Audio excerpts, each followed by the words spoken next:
am surrounded by wrestling fans. Not sports entertainment fans. Professional wrestling fans! Professional wrestling! This is it! This is us standing up! This is the Wrestling Matters Podcast, a podcast that stands up for professional wrestling. Why? Because wrestling matters. So join the revolution, because the revolution is now. Well, enough is enough, and it's time for a change! Professional wrestling! This is it! This is us standing up! Yes! Yes! Yes! Yes! Yes! Yes! That's 1314!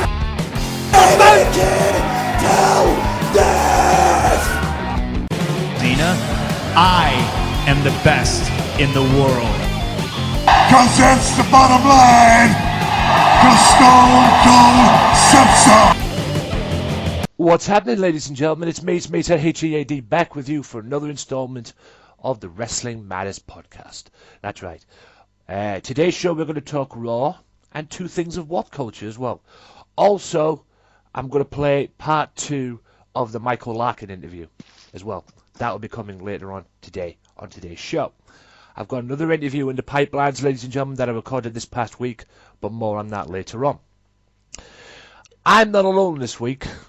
That's right. I have a guest with me. He is a podcast regular on various other podcasts as well. And when he's available from his 9-to-5 job, we can get him on here as well. He's usually likes to come on here as well.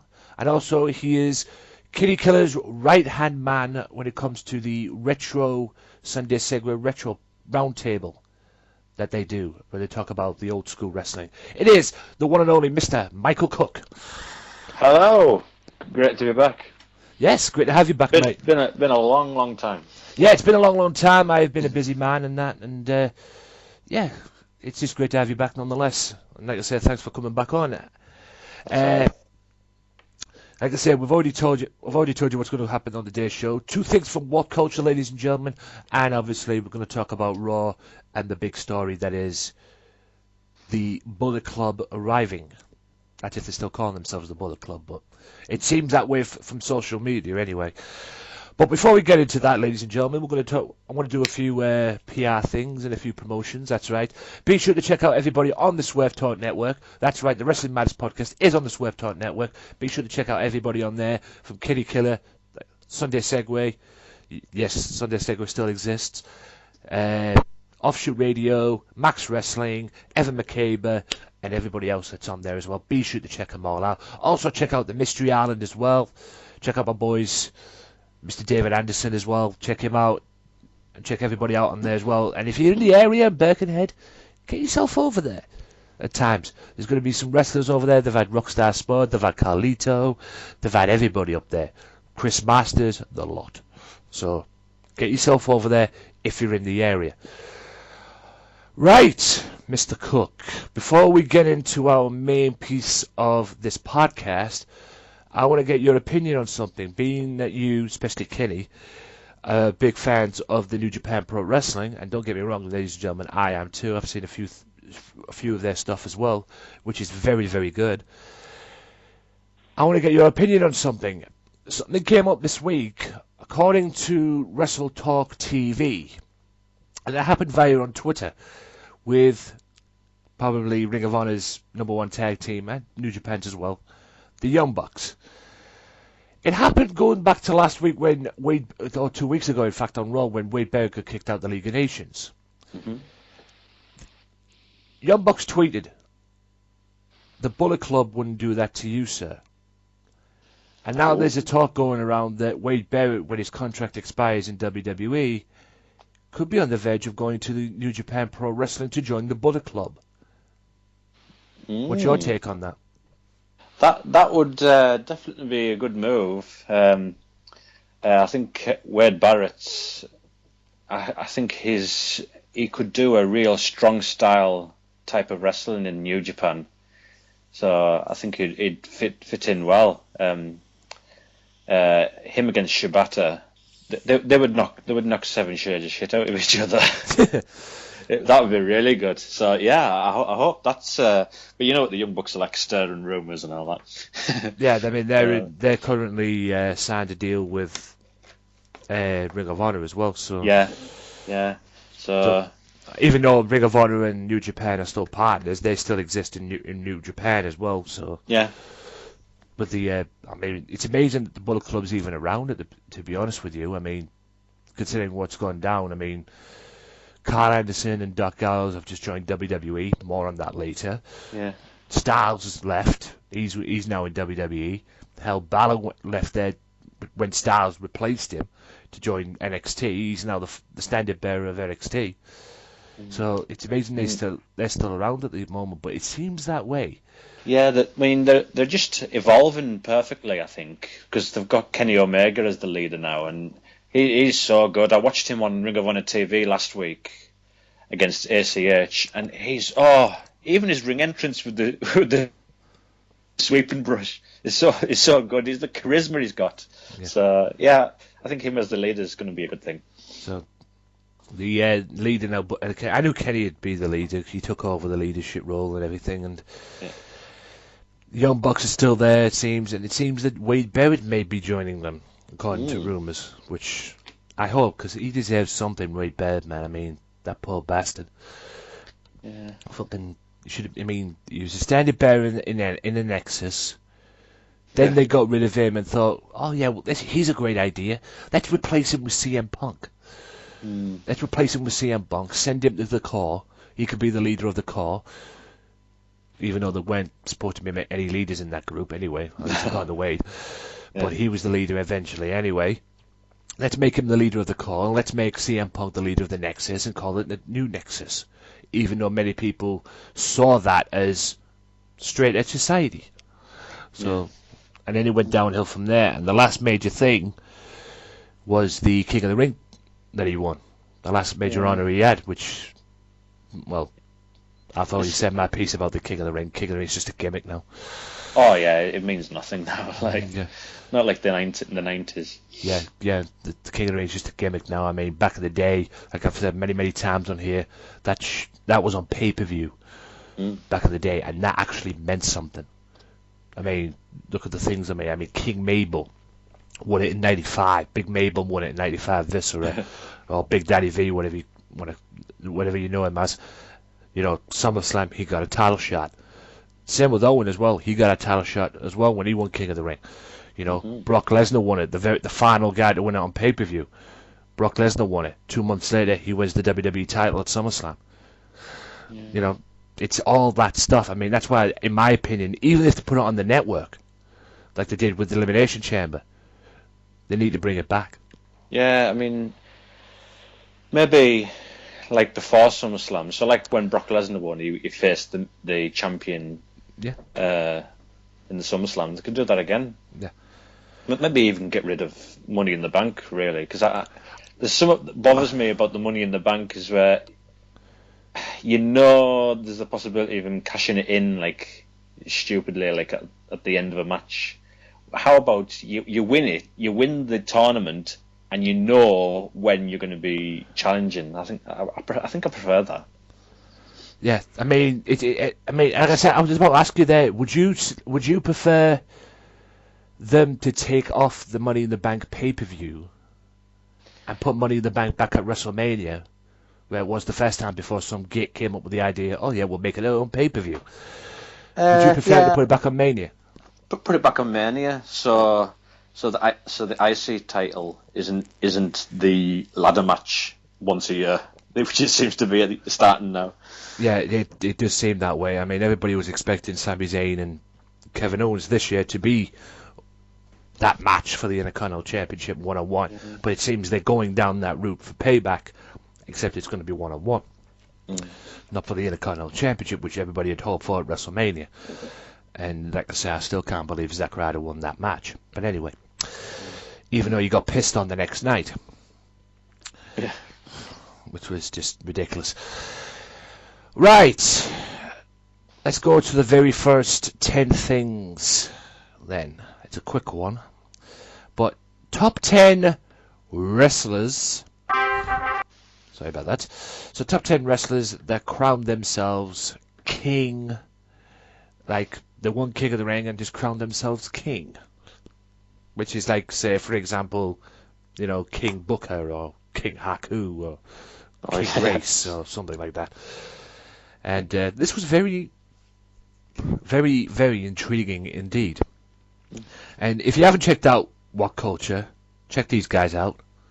Because these guys are really, really good at what they do, especially with the top tens and how to book and how they would book WWE. They are very, very good, absolutely good. And if they are somehow listening to this, please, I'd like to get you guys on the podcast. But I mean, at the end of the day, these guys are really, really good at what they do. I mean, check them out on YouTube. They have about different What Culture things, but the main thing that I'm focused on is What Culture Wrestling. And like I say, 10 wrestlers who crown themselves king. And like I said, this should be a treat. Right, number 10, King Haku. Oh, yeah. Now, we all know how this came about. It was King Race. Harley Race won King of the Ring. He got injured. Now, Race and Haku were part of the Heenan family stable. And like I said, Harley Race got injured, so they were looking for somebody to fill in the spot. And Heenan got Haku. And then, hence, King Haku was born. Mm-hmm. But then Race came back and wanted his crown back, which led to a match between King Race and Harley Race and Haku to see who would crown king. King Haku eventually ended up winning. What's your memory of King Haku?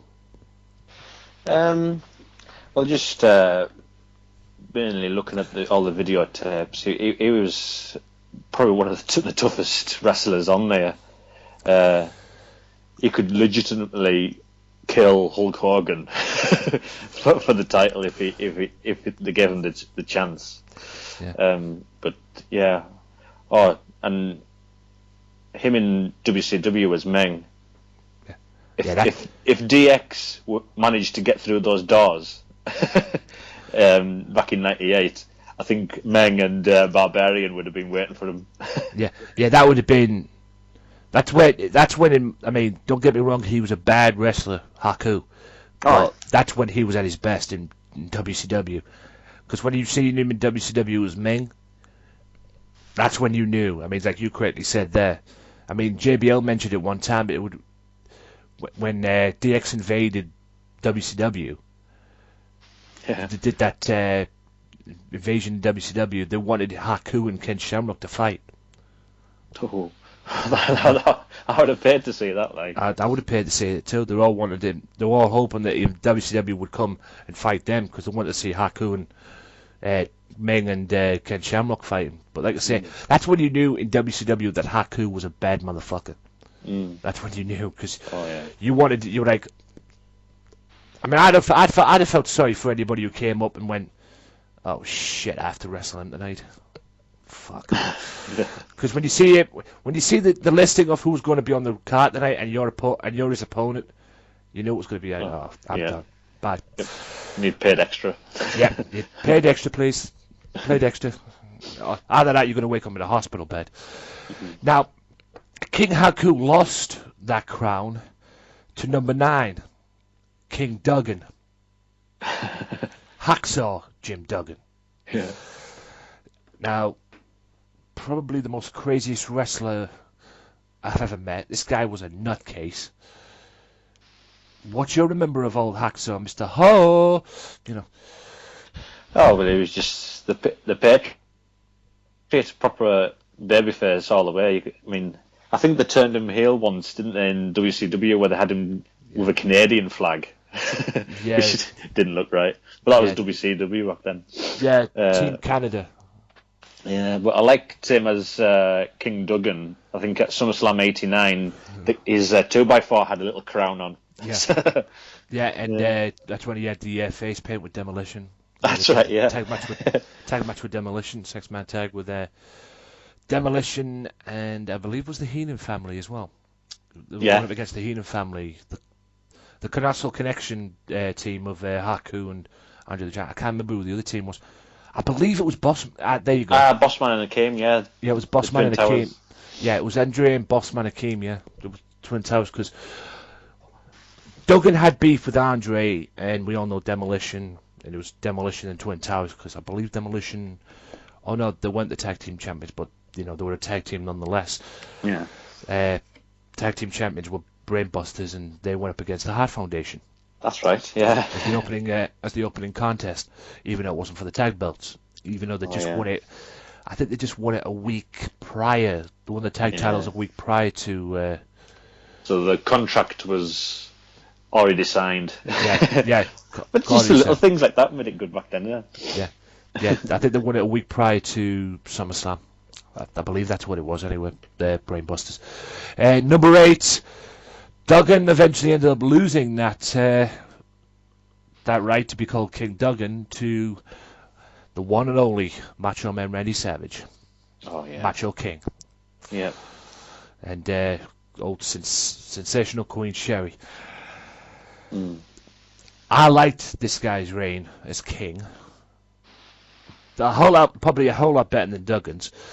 And like we all know, his career unfortunately ended, at least for a couple of months at least, to the Warrior at the WrestleMania 7 match with him and Warrior in that career-ending match.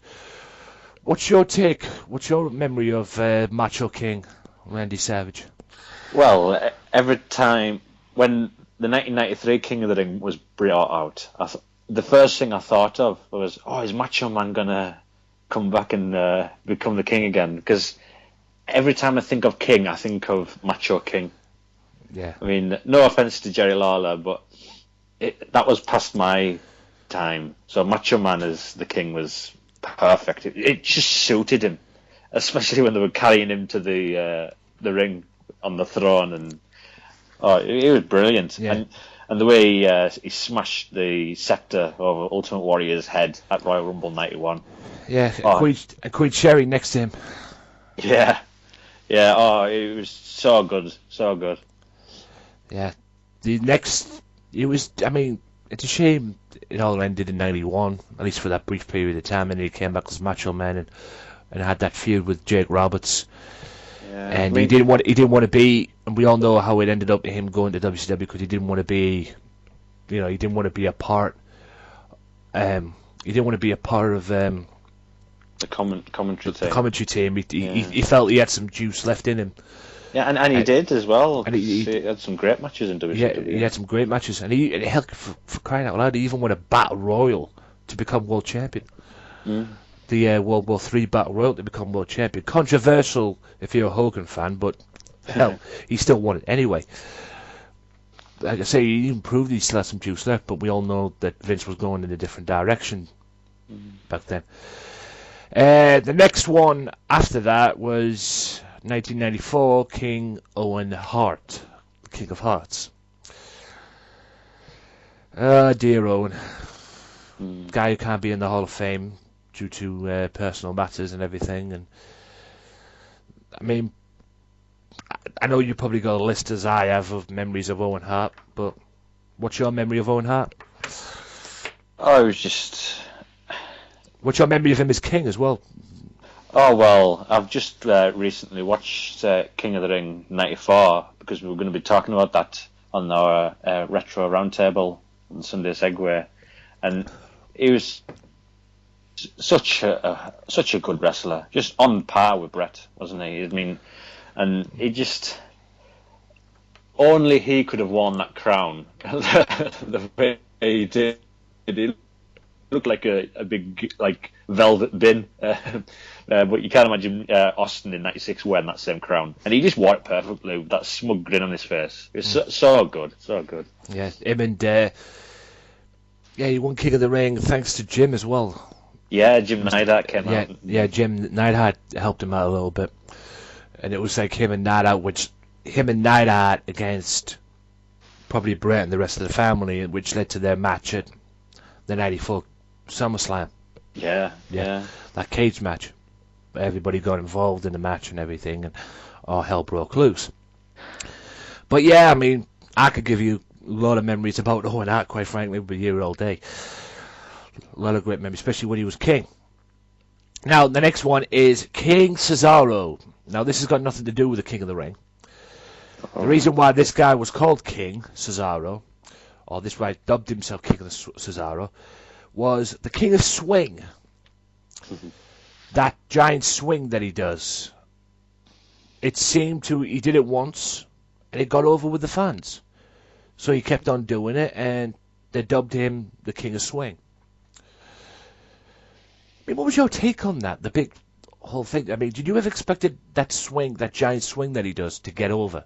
Did you ever expected that to get over? It'll only get over if he does it like 10 or more times. Then if he does it once, you're like, oh yeah, that was that. But if he keeps doing it, and you thought, hang on, he's still going here. He's strong, this guy. So I think that's how it got over, because he was kept on going like to 20, even though they were counting every half turn. Yeah. So Yeah. I will say this though, Cesaro, Claudio Castagnoli, two indie wrestlers, and that's his real name as well. I mean, he is not the same guy that he was in the indie circuit. Don't get me wrong, Cesaro is a strong dude. But in the indie circuit, when he was going under his name, Claudio Castagnoli, he wasn't that strong. He was a great wrestler, and that's why he's ended up in WWE where he is. But in WWE now, he's entirely different to what he used to be. Entirely different to what he used to be. I mean, the suplexes from when the guy's standing on the apron and I think he stood on the second rope and he lifts him up that high and brings him in. He's just unbelievable, and the giant swing, and that's when they dubbed him the King of Swing, because of the giant swing. I mean, he did that once. It seemed to get over with the fans. The fans seemed to enjoy it, and they thought, hell, we'll call him the King of Swing. And he's done it ever since, and even did it to Great Khali once, which was incredible in its own right. Yeah. King Booker. Oh, King Booker won. Again, this was taken from King of the Ring when he eventually ended up winning King of the Ring, which was kind of weird to me, because didn't I have the King of the Ring tournament this year when he won it? Wasn't the final at a Judgment Day pay-per-view? yeah, it wasn't actually. Yeah, they didn't. It wasn't have on the King of the Ring. It wasn't on a King of the Ring show. No. It was on a Judgment Day pay-per-view. Yeah, because I think they stopped it at 2002, didn't they? The pay-per-views. Yeah. Weird. And I thought, we'll put it on. We'll have we'll set a tournament out, a King of the Ring tournament, and we'll have the final on Judgment Day, the Judgment Day pay-per-view, which was the night Great Khali beat The Undertaker. Oh dear. Yeah, and Mark Henry got destroyed by Kurt Angle as well, if I remember correctly, when he hit him with a chair and he falls through the announce table. Take your own thing on that. And don't get me wrong, King Booker was successful. He went on to be world champion and the leader of SmackDown at that time, but I didn't like the whole King Booker. I didn't like the gimmick, to be honest. You didn't like the way he said King Booker, because he used to say King Booker. I know. They used to mock him about it when he went to TNA. I think Jeff Jarrett mocked him about it in TNA as well, on a TNA show once. But I just didn't like the whole thing. I mean, don't get me wrong, he was great. He was a great heel.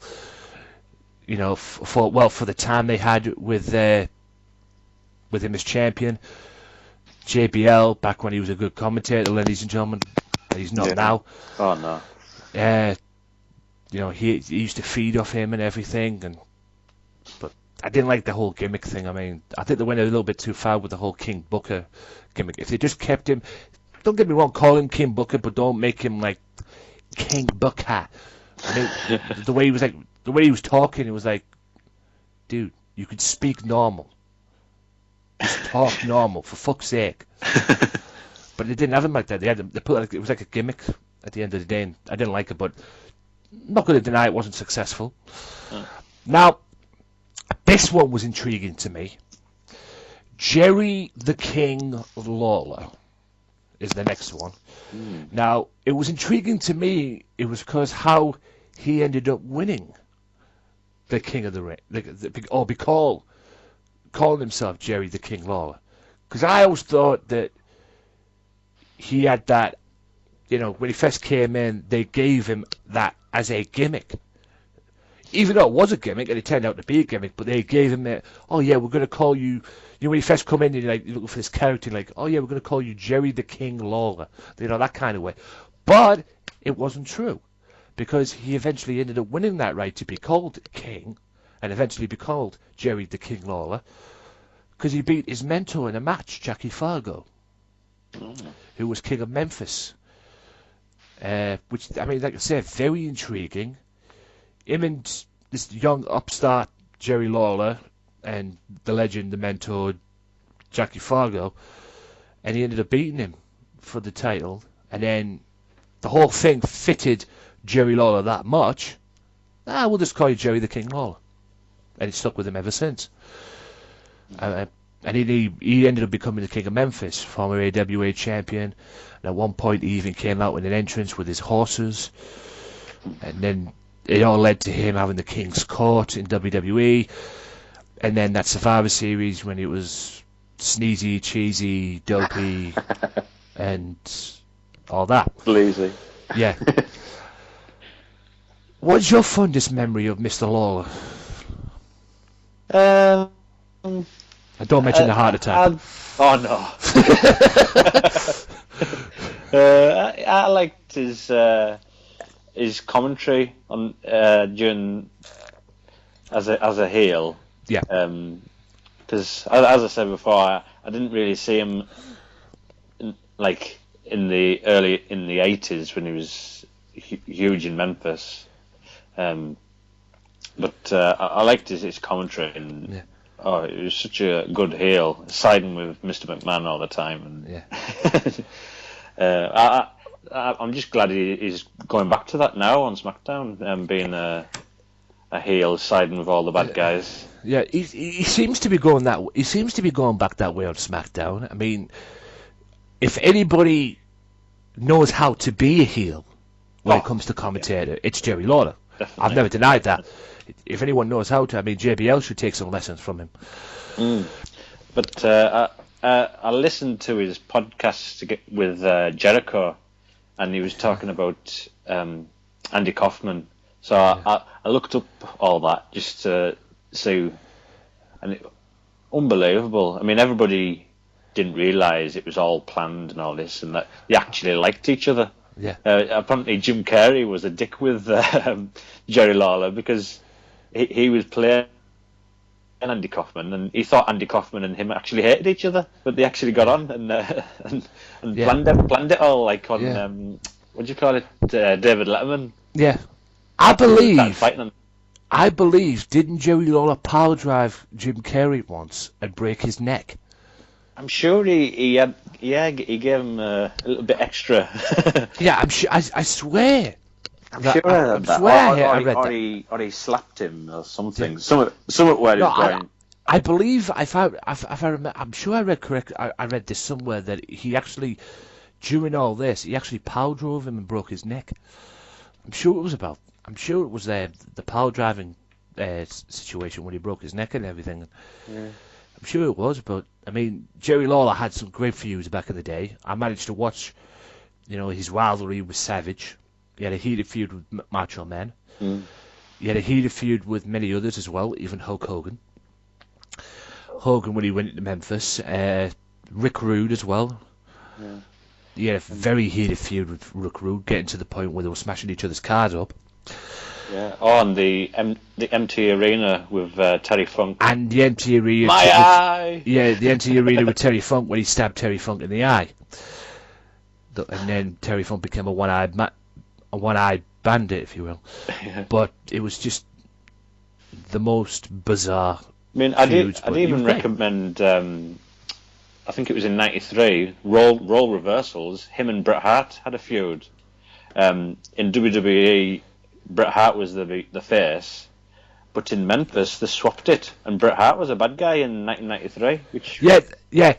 Yeah, that yeah, I remember that. Yes, I remember that really well because they had this like invasion Yeah.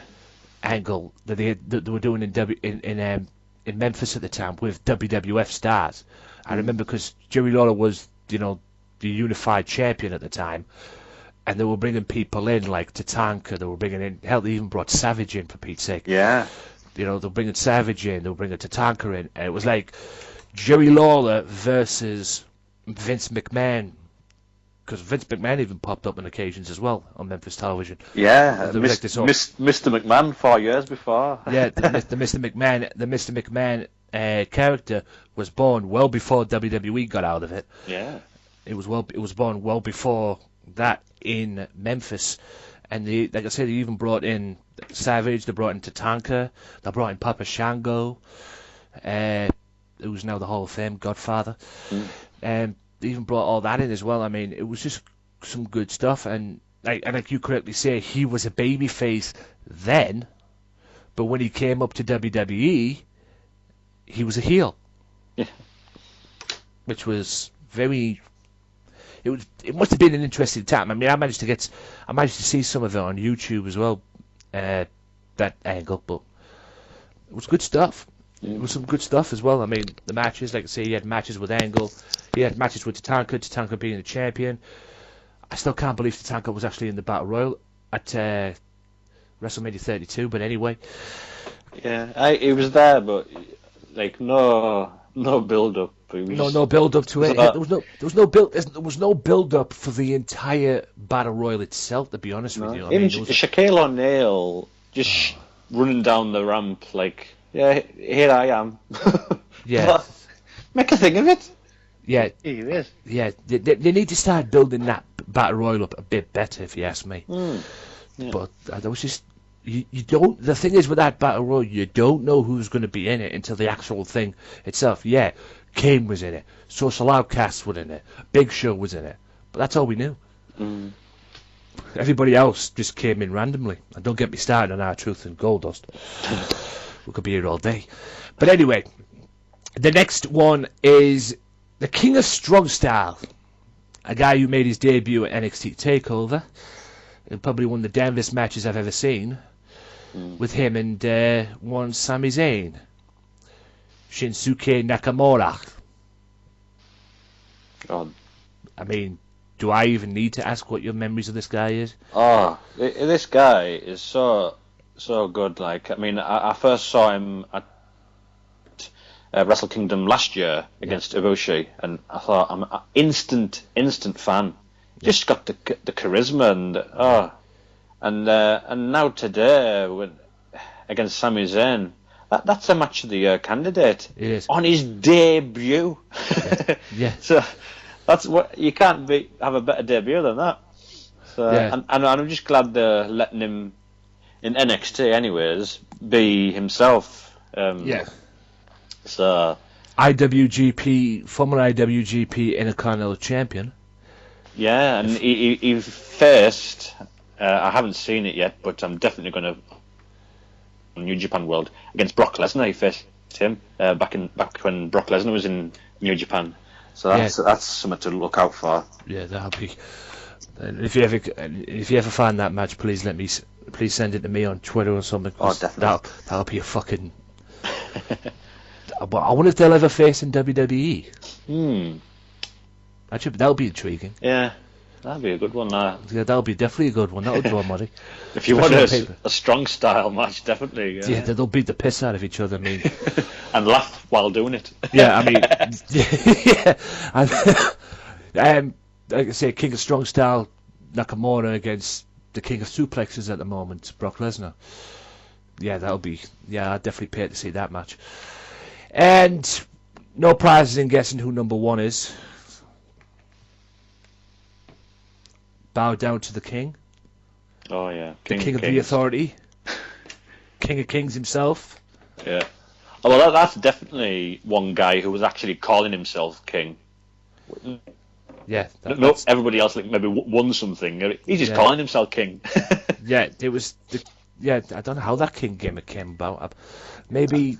I mean, he won it in '97, but he won the King of the Ring in '97. Yeah, I mean, even though he was supposed to win it from from dirt sheets. He was supposed to win it in 96.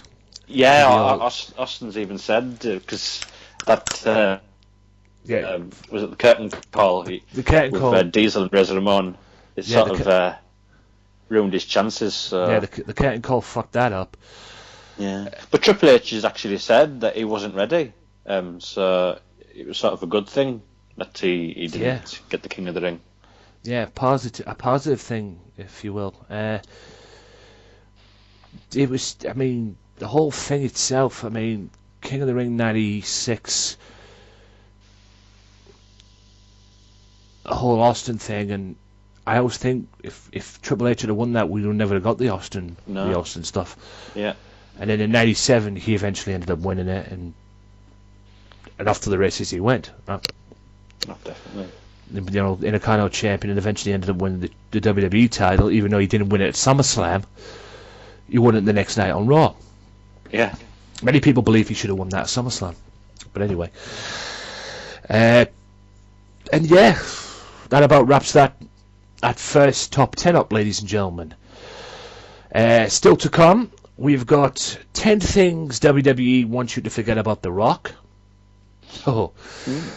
Now, I just seen this today. This is just out today. As we're recording this today, as we're recording this, guys, me and Michael recording this episode, this was just out today. So, this is just intriguing. I've managed to get a glimpse of it. It's some things that you didn't expect, quite frankly. Right. It's but then again, it's The Rock, isn't it? So what we're going to do, we're going to take a quick time out, and after this, we're going to talk. I suppose we better talk Raw, quite frankly, because I know you've got to probably have a lot to say of the main talking point of Monday Night Raw. Well, definitely. Bullet Club has arrived. So we'll take a quick time out. We'll be back right after this. Stay tuned. If you like the Wrestling Matters podcast, why not check out their Facebook page at facebook.com/WM podcast and like the page and show your support to the podcast that stands up for professional wrestling, the Wrestling Matters podcast. Wrestling Matters, wrestling fans. This is Johnny Ferrari. I'm all in with the Wrestling Matters podcast in Vegas, baby. I've been fighting all my life. Welcome back to part 2, ladies and gentlemen, of the Wrestling Matters podcast. Anthony Walker here, the head Anthony Walker with Michael Cook. And now we're going to talk Monday Night Raw. Monday Night Raw coming from Los Angeles, California in the Staples Center. Very well-known arena, especially if you watch SummerSlam. Back-to-back SummerSlam pay-per-views. And now SummerSlam this year is going to be taking place. They're back at Brooklyn again. And we all know what happened. I believe it was it 2 years ago in Brooklyn when the Dudleys returned on the Raw show, and probably the craziest match, no, the craziest main event in SummerSlam history, involving The Undertaker and Brock Lesnar. Oh, yes. The night where Brock tapped out, the night when Undertaker tapped out and no one saw it. Yeah. But yeah, they're back this year, but it's at the Staples Center Raw, and Raw kicked off with Shane McMahon. So nice, he got 2 weeks in a row. Because apparently people were, overwhelming support over social media. Yeah. They wanted him to be in charge again, and they did. And he made a match for later on involving Sami Zayn and AJ Styles, and if Sami beat AJ, it will be a triple threat match at Payback involving Roman Reigns, AJ Styles, and Sami Zayn. More on that later. But Kevin Owens didn't take too kindly to it and came out and interrupted and confronted Shane McMahon. My 2 questions is this. Do you agree? Well, question 1. Do you agree with Kevin Owens, the fact that he says he's being screwed out of this World Heavyweight title picture? Because he was in the Fatal 4-Way last week, and then we all know what happened when he powerbombed Sami Zayn and put him through the table. Do you agree with him being screwed, or is he just bringing this on himself? Well, for this particular one, I think we're supposed to look at it as him just having sour grapes, basically. Yes.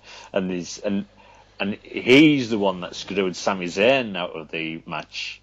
Yeah. But he doesn't want to see it like that, as a proper villain. Yeah. And we all know this is all eventually leading up to, like I say, those 7 matches rumoured for Payback. And we all know, considering the way the direction it's going, Kevin Owens and Sami Zayn is eventually going to be one of them. Oh, surely. Shane McMahon. Question 2. Mm-hmm. Do you think they should just give him the job of GM? Because since WrestleMania's gone, we all knew the next night on Raw was going to be good anyway, because it usually is after WrestleMania. The night after WrestleMania anyway. But the two Raws that Shane McMahon has took over and been in charge of have basically been home runs. Yeah, Do you think they should just give him the job?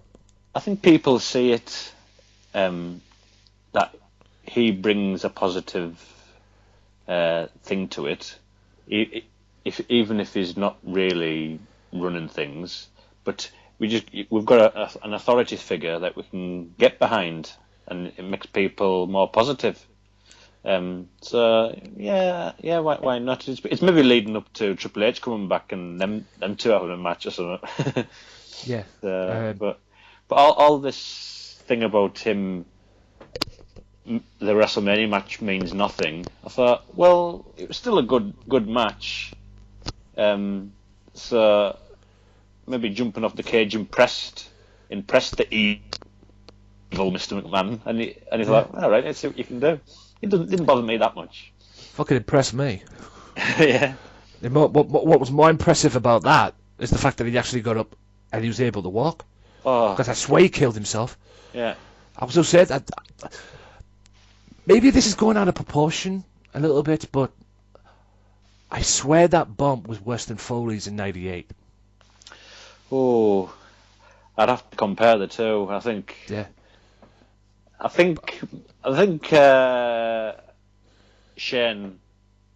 Well, if you see him now, he's walking a bit better now. Yeah. So where you see McFoley now, you're like, yeah, I don't think he ever recovered. He never recovered From '98. So it just looked from where you seen it when he jumped off the cage and went through the table. He was like, oh shit, he fucking killed himself. Yeah. Kind of thing. I mean, Foley, all right, Taker threw him off. Yeah.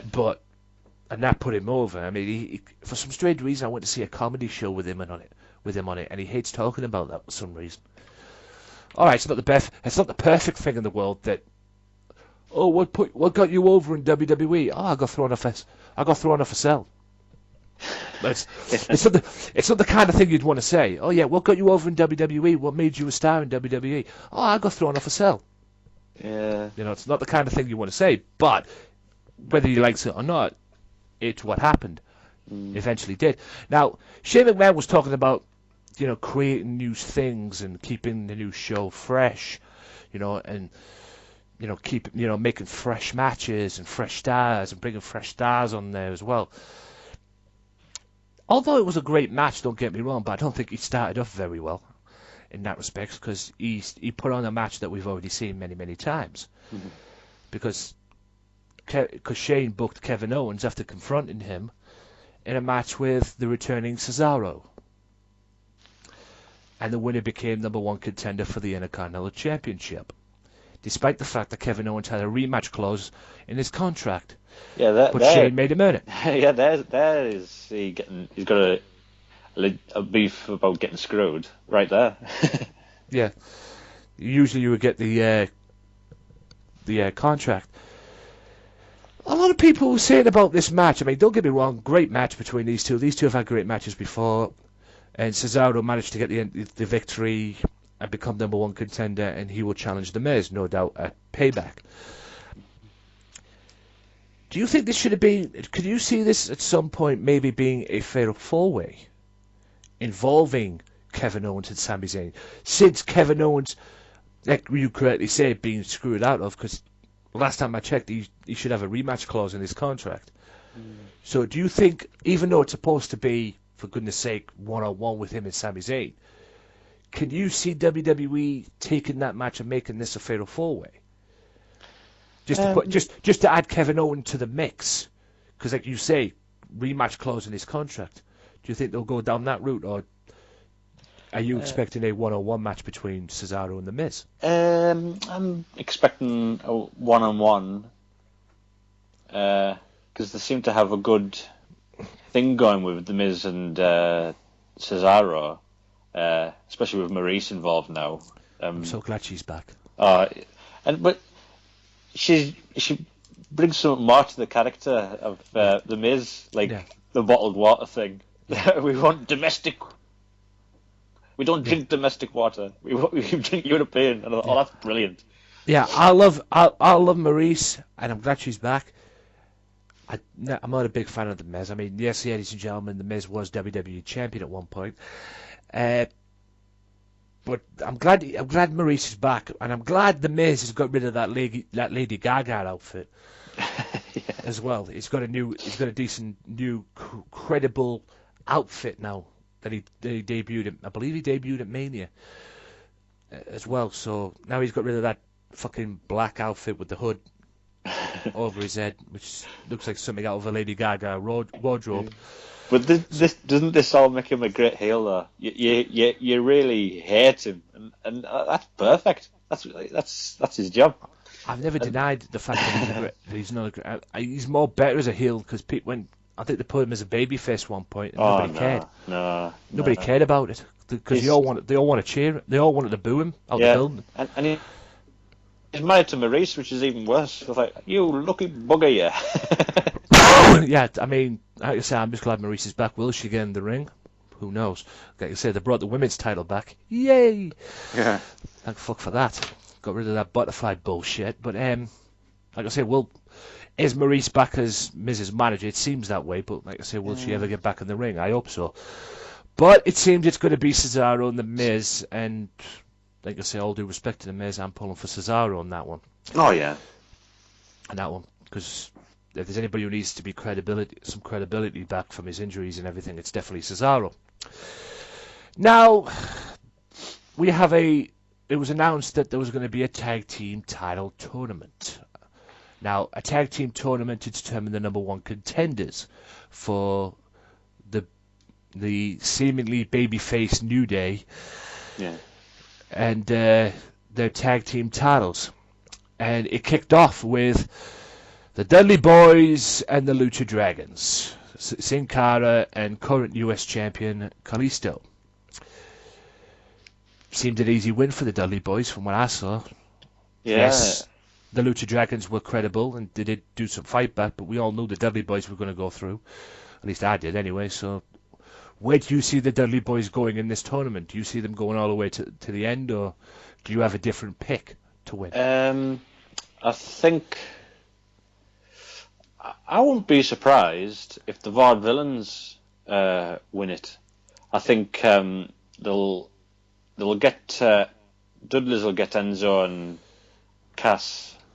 I think during this tournament. I think that's how the brackets work, and that'll end in a double disqualification or something like that, and they'll have their own separate match at Payback. And just it's funny. I was gonna say it's funny you should mention that because that's building up to. There's a build up there because, like I say, 7 matches that I got that were rumored for Payback. Enzo and Cass, Dudley Boys was one of them. Yeah, I can see that happening. I can see, or maybe Enzo and Cass beat the Dudleys and get the Vaudevillains in the final, and the Dudleys come out and screw Enzo and Cass, so the Vaudevillains win.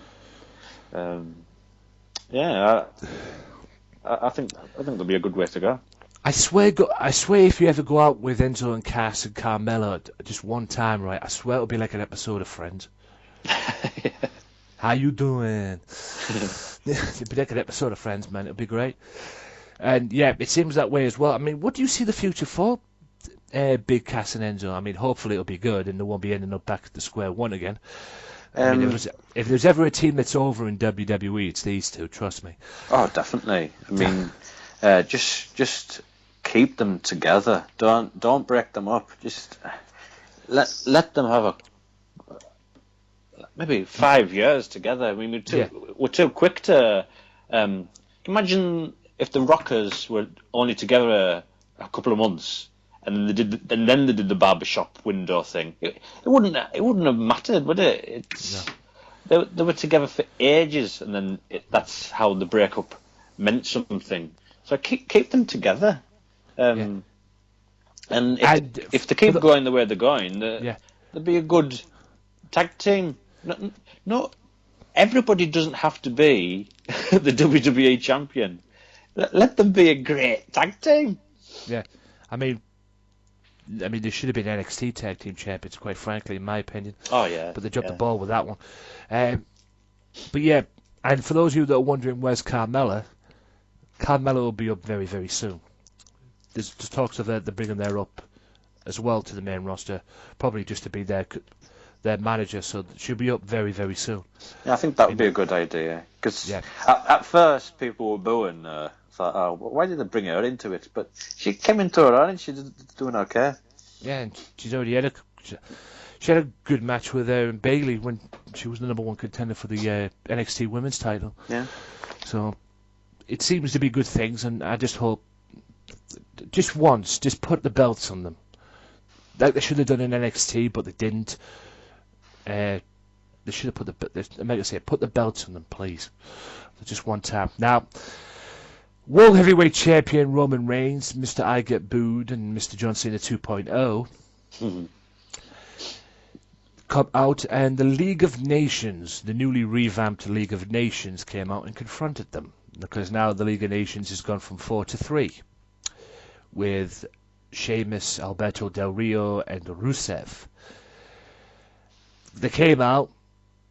Roman Reigns insulted Sheamus, which is easy to do, and insulted Alberto and Rusev as well. They all came down, and as soon as the League of Nations were about to jump on Roman Reigns and beat the hell out of him, or at least attempt to anyway, the Wyatt family showed up and beat the hell out of the League of Nations and helped Roman, which led to a match that Shane McMahon made. 2 members of the League of Nations, which turned out to be Alberto and Sheamus, against Roman Reigns and, of all people, Bray Wyatt. But now it seems that these poor bastards, the Wyatt family, it seems that WWE have no choice but to go a babyface run with them. Or at least try a babyface run with them. Because we all know that the Wyatt family, Bray Wyatt in particular, don't seem to be getting any luck as of late. I mean, Brock Lesnar and Bray Wyatt was meant to happen at WrestleMania. It didn't happen. What did the Wyatt family do? Oh yeah, they get beat up by The Rock and Cena. Although Bray's been carrying a back injury, and I reported this last week on the podcast, Bray's been carrying a back injury. That's the reason why that Brock Lesnar match fell through, and it ended up being Brock and Dean Ambrose, because Bray was carrying a back injury. And it's also been told that he told somebody on a podcast that the Brock Lesnar-Bray Wyatt match is going to happen. It's just a case of when. But this past week in Milan, it seems that Mr. Wyatt has got another injury to deal with as well. Can the fucking Wyatt family get a break? Especially Bray? It's such a shame, because I think Bray Wyatt as a face is definitely long overdue, because people just love him. I mean, it just doesn't work. He didn't work as a heel, because you can't be a heel like you might been in the '90s, in the early '90s, because Austin came and buggered that all up. Because it's cool to be a heel. I mean, I've just before the podcast started, I watched Naito against Okada from Invasion Attack, and Naito is supposed to be a right heel, but people were cheering him. So it's all over the world. If you're a cool heel, people like to cheer you. Yeah, I mean, one of my colleagues at work said to me, and then he watched WrestleMania. He's like an on again, off again wrestling fan. He used to be a wrestling fan back in the early '90s. You know, like myself and you were back in the day. And he's now an on again, off again because he doesn't like the product or he doesn't like the direction the product's gone. And he said to me that he sees some talent in Bray Wyatt when it comes to promos, because he watched the bit where Bray came out with the Wyatt family and faced The Rock and with the whole Cena segment at WrestleMania. And he said there was some talent in Bray Wyatt, you know, with his promos and what he was doing and whatever. And he asked me who he was taught by, and I said Jake Roberts. And you can understand why he's so talented. Oh yeah, definitely. Because anyone who's got Jake Roberts in the back pocket must be doing something right. But like I say, the poor bastard can't get a break. And it seems that the heel run, and like you correctly say, being a heel now, you could be a heel, and you could still get cheated. Yeah. You know, you could still get cheated. I mean, that's happened a lot. I mean, you could send the Undertaker heel, he'd still get cheated. Oh, definitely. You know? I think, and I think they proved that point when he came back and when he was kicking Brock Lesnar. When he kicked Brock Lesnar leading into to SummerSlam, when he kicked Brock Lesnar between the legs twice. Oh yeah, and we still cheered him. And they still cheered him. Yeah. You know, I mean, I suppose it has to look more into reality now. I suppose, like Triple H said, the reality era. Roman Reigns is going to be a good heel because Vince McMahon likes him, and he's trying to push him. So I think we're going to have more heels because of reality. That nobody likes Roman Reigns getting pushed down our throats. Me in particular, I'm not too fussed. I think he's all right, but because it's the evil corporate champion, I think they'll turn against him. That's why he's getting booed. Do you see a match down the road between him and John Cena? Roman Reigns. Because there's talk of Roman Reigns turning heel. Whether he's turned that way, I don't know yet, but he seems to be that way. He gets booed out the building more than he does Cena. Yeah, I think Roman Reigns is on the turn. I mean, at WrestleMania there was talk of doing a WrestleMania 9. At WrestleMania as the ending. Roman Reigns had the match with Triple H, which was the most boring thing I've ever seen, quite frankly. Wasn't the best WrestleMania main event match I've seen. Stephanie looked alright though. Yeah, but until she got speared. But even though in a way she looked alright when she actually got speared. Yeah, to be honest. But they were talking about doing a WrestleMania 9 match involving Roman Reigns getting injured, couldn't continue, and then John Cena comes out and takes the match and wins the title, leading into a match with him and Roman Reigns at SummerSlam. But obviously they didn't go down that route. They could have done that because it seemed as though he wasn't injured. He seemed to. I knew he was going to come back at Mania because he came back at the Hall of Fame. Yeah. I knew he was going to. I knew he was going to come back at Mania. It was no surprise to me he was going to show up. Like I say, he was at the Hall of Fame. So if he was going to be at the Hall of Fame, I thought, fuck, he's going to be there. But Roman Reigns and the Unholy Alliance managed to face the League of Nations in the tag match main event. Now for the Women's Championship. Natalya went one-on-one with Charlotte and won by disqualification. And this is all leading up to Natalya getting her match. Again, another match that's been rumoured for payback. Natalya one-on-one with Charlotte. And if there's a fucking God in this world, please let Natalya win this match. Because if there's anybody who deserves to be a women's champion, or a champion in this division, it's Natalya. Oh, definitely. I mean, don't get me wrong, I love Charlotte. She's a great wrestler.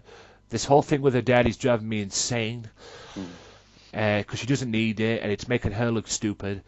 It's actually making her look like a dad, quite frankly, from back in the day and everything. And she doesn't need it. But if there's anybody who needs to be a women's champion, who deserves to be a women's champion in this company, on that roster of women, it's Natalya. What do you think of that?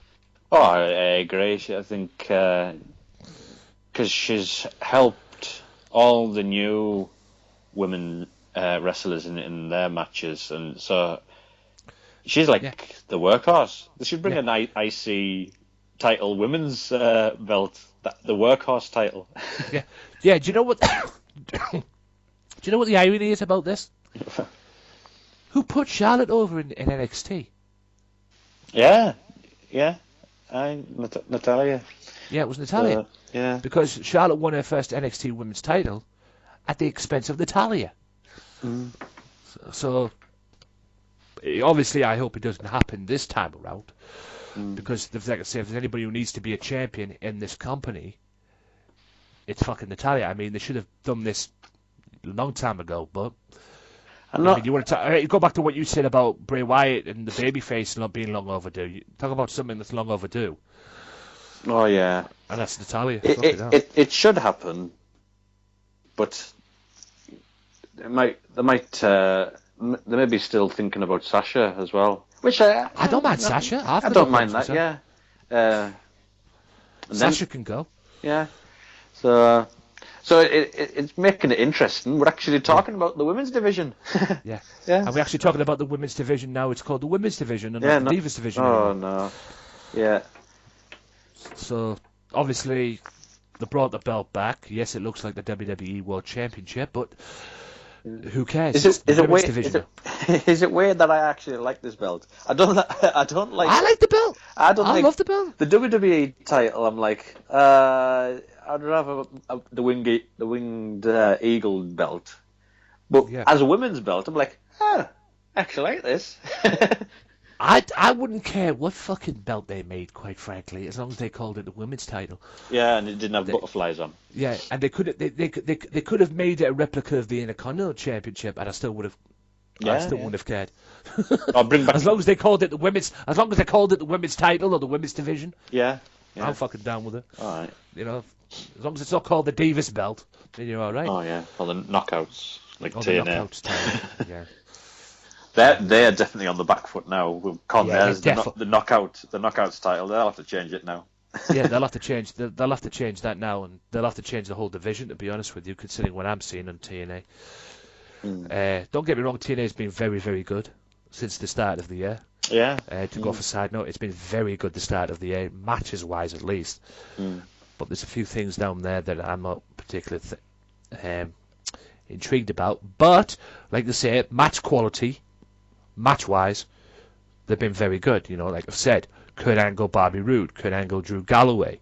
Hell, even the Wolves Decay was even good as well, the Monsters Ball match as well. So, you know, keep that up, TNA.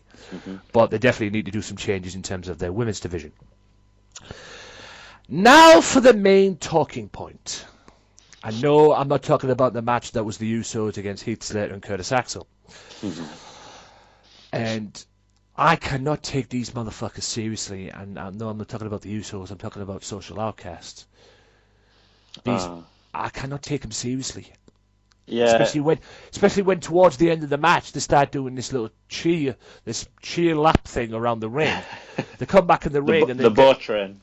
Yeah, and then Heath Slater gets rolled up and gets the 1, 2, 3. It's stupidity like that which makes me not take them seriously. I mean, if they start getting serious, they could actually be, if they put their fucking minds to it, a good heel group. If they put their minds to it, but it's like they say, 4 jobbers. That's all it is at the end of the day. They're supposed to, I think they're just supposed to be a complete joke act, really. Yeah, they are. Shame, really, because Curtis Axel, he's a good wrestler. And yeah. I swear WWE don't know what to do with him. I swear WWE. I mean, nobody knows what to do with Bo Dallas. I think maybe putting him in the Wyatt family would have been the best idea ever. Oh, definitely. I would love that. Adam Rose, his gimmick never worked, and the mistake they made with him was turning him heel. Yeah. I mean,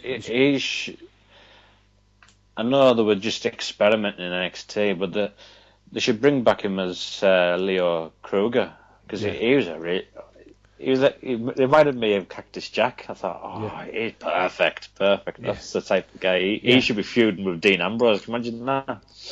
Yeah. They might want to start. I think they might want to redo that again. To be honest, especially now he's on the main roster.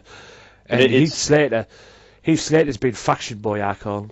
Yeah, he's been everywhere, hasn't he? Yeah, he's had more factions than I've had girlfriends. Nexus, Core, Slater Gator. Oh You dear. know, 3-man band, 4-man band now with the Social Outcasts. I mean, what do you expect? Freaking hell. I mean, but like I say, I can't take him seriously. But like I said, the main talking point was not the match. The main talking point was after the match. Because the Russos ended up winning, and they were celebrating, getting rid of the Social Outcasts. Then out of nowhere, the boys arrived. Anderson and Dark Gallows started beating the high holy piss out of the Usos. Oh yeah. I mean, when they threw one of the Usos into that barricade, I thought... No, face first in the barricade, Jesus Christ. I thought... Shit. Injure somebody straight away. Unbelievable. I swear he broke his face. They probably did. Jesus, it was... But that was... Yeah, I mean, what do you see the future of them being? I mean, I think I mentioned this during a reaction video that I did on my channel. You're looking at the team that's going to dominate the tag team division. Oh, Anderson definitely. and Gallows. They're going to be the tag team champions. They're going to control that division.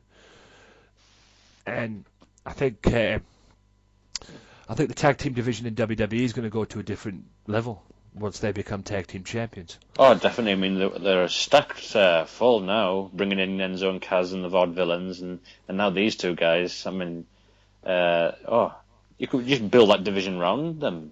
Yeah. And I'm glad that they've remembered that Gallows was in WWE, because they've reverted him back to Luke Gallows.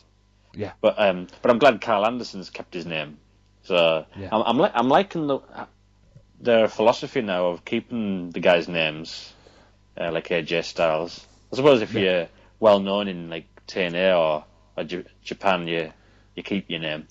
Yeah, obviously. I mean, it's a smart thing to do. Yeah, I mean, you bring them in, you change the name. I mean, that's just not going to make them look any good. I mean, where does this now leave the Balor Club, in your opinion? Because there's rumours talking around that now these two have arrived. We all know eventually Finn Balor's going to join the main roster. It's just a case of when. But he's been very reluctant to come up to the main roster. I mean, who can fucking blame him? Quite frankly, he's a smart guy to realise that. I mean, he's the standard bearer in NXT at the moment because he's their champion. But we all know at some point he's going to come to the main roster. Now that his mates are on the main roster, Anderson and Gallows, because you got to remember this, guys. The Bullet Club was not AJ Styles and Gallows and Carl Anderson. The Bullet Club was founded by Finn Balor, Prince Devitt. And now that his boys are on the main roster, could this be the chance now for a Balor Club formation? Possibly. I think that would be a good way of bringing him in. Maybe Anderson and Gallows are getting like put through tables by the Dudleys. Oh, there's a feud. Yeah. Didn't they already have a feud in New Japan?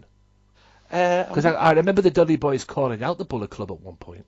Yeah, I think I can remember that actually. I think it was when they did Bound for Glory in Japan, and I think they called them out. So yeah, that was it. Yeah, and I think at one point as well, they had on an indie show they had a match with the Young Bucks, the Dudleys, and they called them out then as well. They said to the Young Bucks, "Take that to your boys, Carl and Doc." Yeah, so I think that could be a good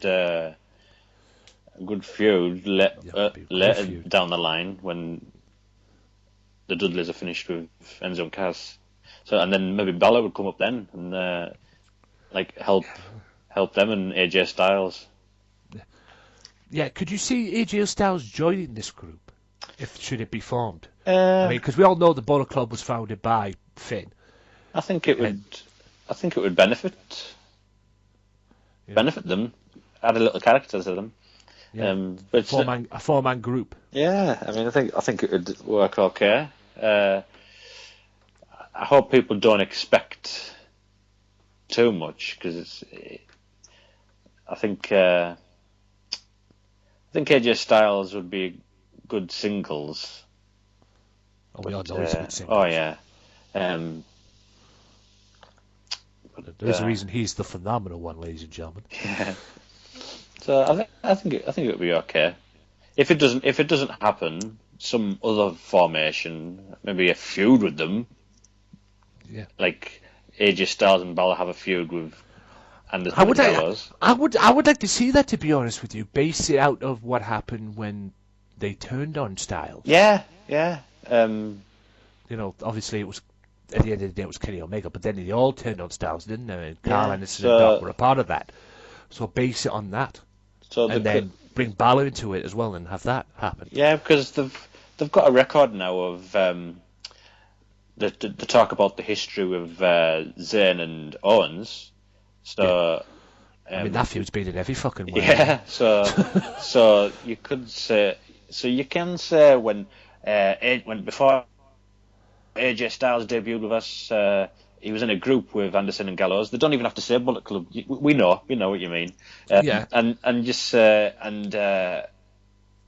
Styles was the leader, but they were jealous of AJ Styles. You know what I mean? That's there's the story right there. And you could just have Anderson and Gallows say, "We've come to kick your ass," sort of thing. Yeah. So Yeah. yeah, That'll be good. So we don't have to have the group. You just have them feuding. Yeah. That'll be good. So- I mean, because at the end of the day, Gallows and Anderson are a tag team anyway. Yeah.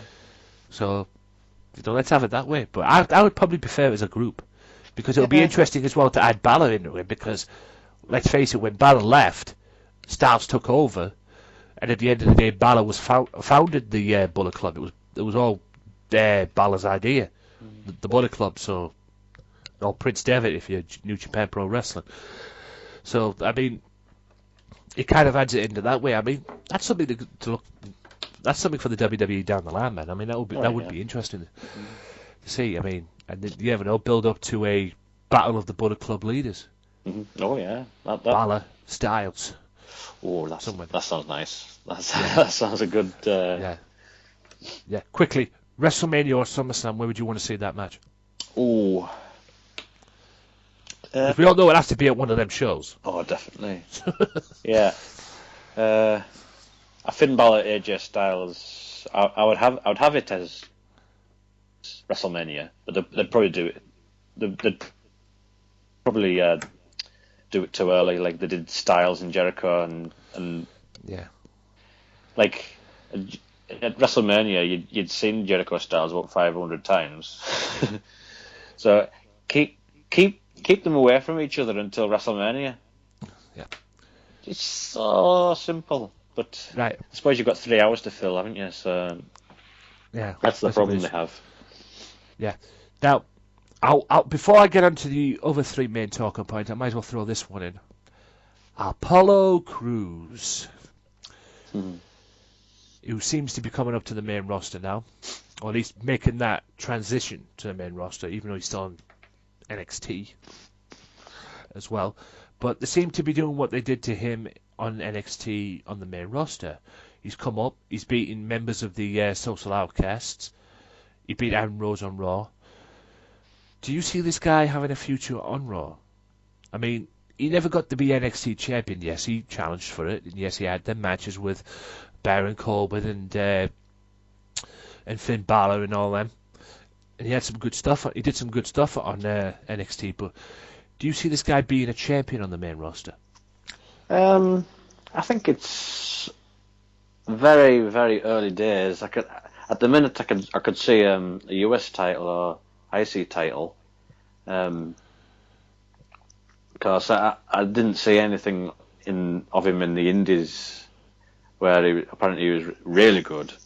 But coming Mr. PCW. Yeah, him coming to WWE is. I mean, he's only just been to NXT. I think it's maybe a bit early, because I know I've heard when he went to NXT, he's told to you don't have to get every single move in your repertoire in one match, which I do find sometimes in Ring of Honor or any other indies that they're trying to, as X-Pac says, get your shit in. So I think they've slowed him down now, where he doesn't have to do every single move. So he could do that. He could do a special move at a pay-per-view, and that makes him stand out. Triple H created a finishing move for him on Breaking Ground series they did on the network. Oh yeah, I watched it. It was to create a move. He went against. It was an NXT show, I believe it was Takeover or Respect, and it shows you Triple H, looking to create a finishing move for him. Hence the power bomb, that lift up, spinning power bomb, spinning sit out power bomb that he does, that he did to beat Adam Rose. That was created by Triple H. If you go back and watch the Breaking Ground, and he did that first on Tyler Breeze, I believe it was. But he had his match with Tyler Breeze, and everybody seemed to like it. So he's coachable.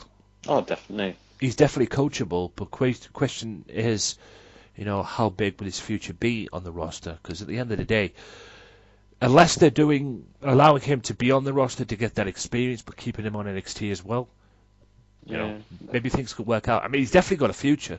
Like I said there, Mr. PCW. Preston Championship Wrestling, and he had great feuds in there as well. I never really got to see that much of PCW, but when he was in there, but he's got a future, and it's just sees where the booking takes him, quite frankly. Now for the match of the night. Now the only problem I have with this match, there was too many commercial breaks in it, and if they allowed this to be a commercial-free match, this would be more an epic than people make it out to be, and that's AJ Styles and Sami Zayn. And if Sami won, it would have been a triple threat match between Roman Reigns, AJ Styles, and Sami Zayn. Unfortunately, that didn't happen because Styles ended up winning what was an epic match. But the only problem I had with it, there was too many fucking commercial breaks in it. It was like they were piling out commercial breaks during what was supposedly an awesome match. What's your take on that? Yeah, it does. Once you get excited about a certain spot, they go to a break. You thought, it does break the flow. It did. That's the only problem. Like I said, that's the only problem I had with the match. Other than that, it was fucking epic. Oh, definitely, yeah. That's why I think I'd prefer it on a pay-per-view. Oh, these will knock a pay-per-view match, a pay-per-view out of the park. Oh, put these two on the pay-per-view, it'll knock it out of the park. Definitely. It'll definitely steal the show on the pay-per-view. Definitely. No question about that. But a TV match, I thought it was good. Unfortunately, you are going to get those commercial breaks that do break the flow. But that's you can't help that. So that's the problem. Yeah. But have them on a pay-per-view. Well, you've got match of the year right there. Yeah. At the end of the day, do you think they should just? I mean, obviously it's not going to happen at the end of the day because, like I said, it's a 3-hour show, and they eventually ended up putting, they even put it when as someone is making their entrance. But do you think they should calm down the commercials and put them in? Say, do a segment, then put a commercial in. Do a segment, put a commercial in. Do a segment, put a commercial in. I mean, I do this on here. I mean, I don't have like a 10-minute thing. I do a segment and then stick a commercial in. Then I do a segment, then stick a commercial in. Then do a segment, stick a commercial in. But do you think they should do that instead of just putting fucking commercials in, left, right, and centre, doing things that you think are going to be epic and then get spoiled by fucking commercial breaks? It's a tough one because we're going down the business side of things, because it's all right just saying less commercials, but if the advertisers are paid for this, they're going to get them. So that's the problem we've got at the minute. Yeah. Well, it's our problem, it's not WWE's problem, because they're making shitloads of money out of it. Yeah. But like I say, if WWE put this on a pay-per-view, hands down, you've got a 5-star. You've got a 5-star match right there. Many people consider it a 5-star match anyway, but the only problem I had with it, too many commercials. If the commercial breaks ruin the flow of the match. If they didn't have the commercial breaks and it was just like a commercial-free match, it'd be the 5-star match, and they'd be talking about it being match of the year. I mean, Get this on the pay-per-view. That's the problem they've got themselves in as well, because people are expecting great matches in these 3 hours, so they put on matches that should be on a pay-per-view, and you know what I mean? It's like back in the early 90s, like Superstars, you'd have Big Boss Man versus Dwayne Gill. You wouldn't get Big Boss Man versus the Mountie before SummerSlam actually happened. Yeah. So I think because of the Attitude Era, we had to put on pay-per-view quality matches, and now we're expecting them all the time now, which they put themselves in a bad spot because of competition with WCW, that they had to put pay-per-view quality matches on. So I think we're now we're expecting amazing matches on TV, which is I understand that, but but the pay-per-views are supposed to be the special nights. As long as they put build behind the matches, these pay-per-view quality matches. I mean, with WCW there was no build on most of their matches. They were just doing it because they were in competition with WWE. Yeah.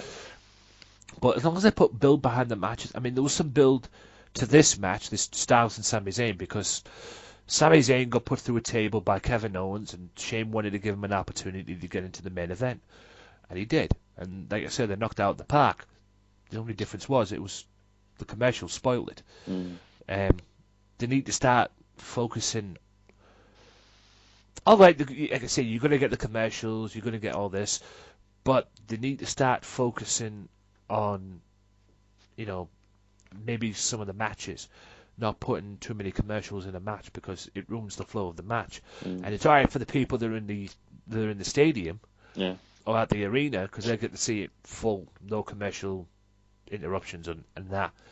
But it's not good for the viewers, because that's what, in terms of ratings, especially for the segment, that's what's going to drop the ratings down.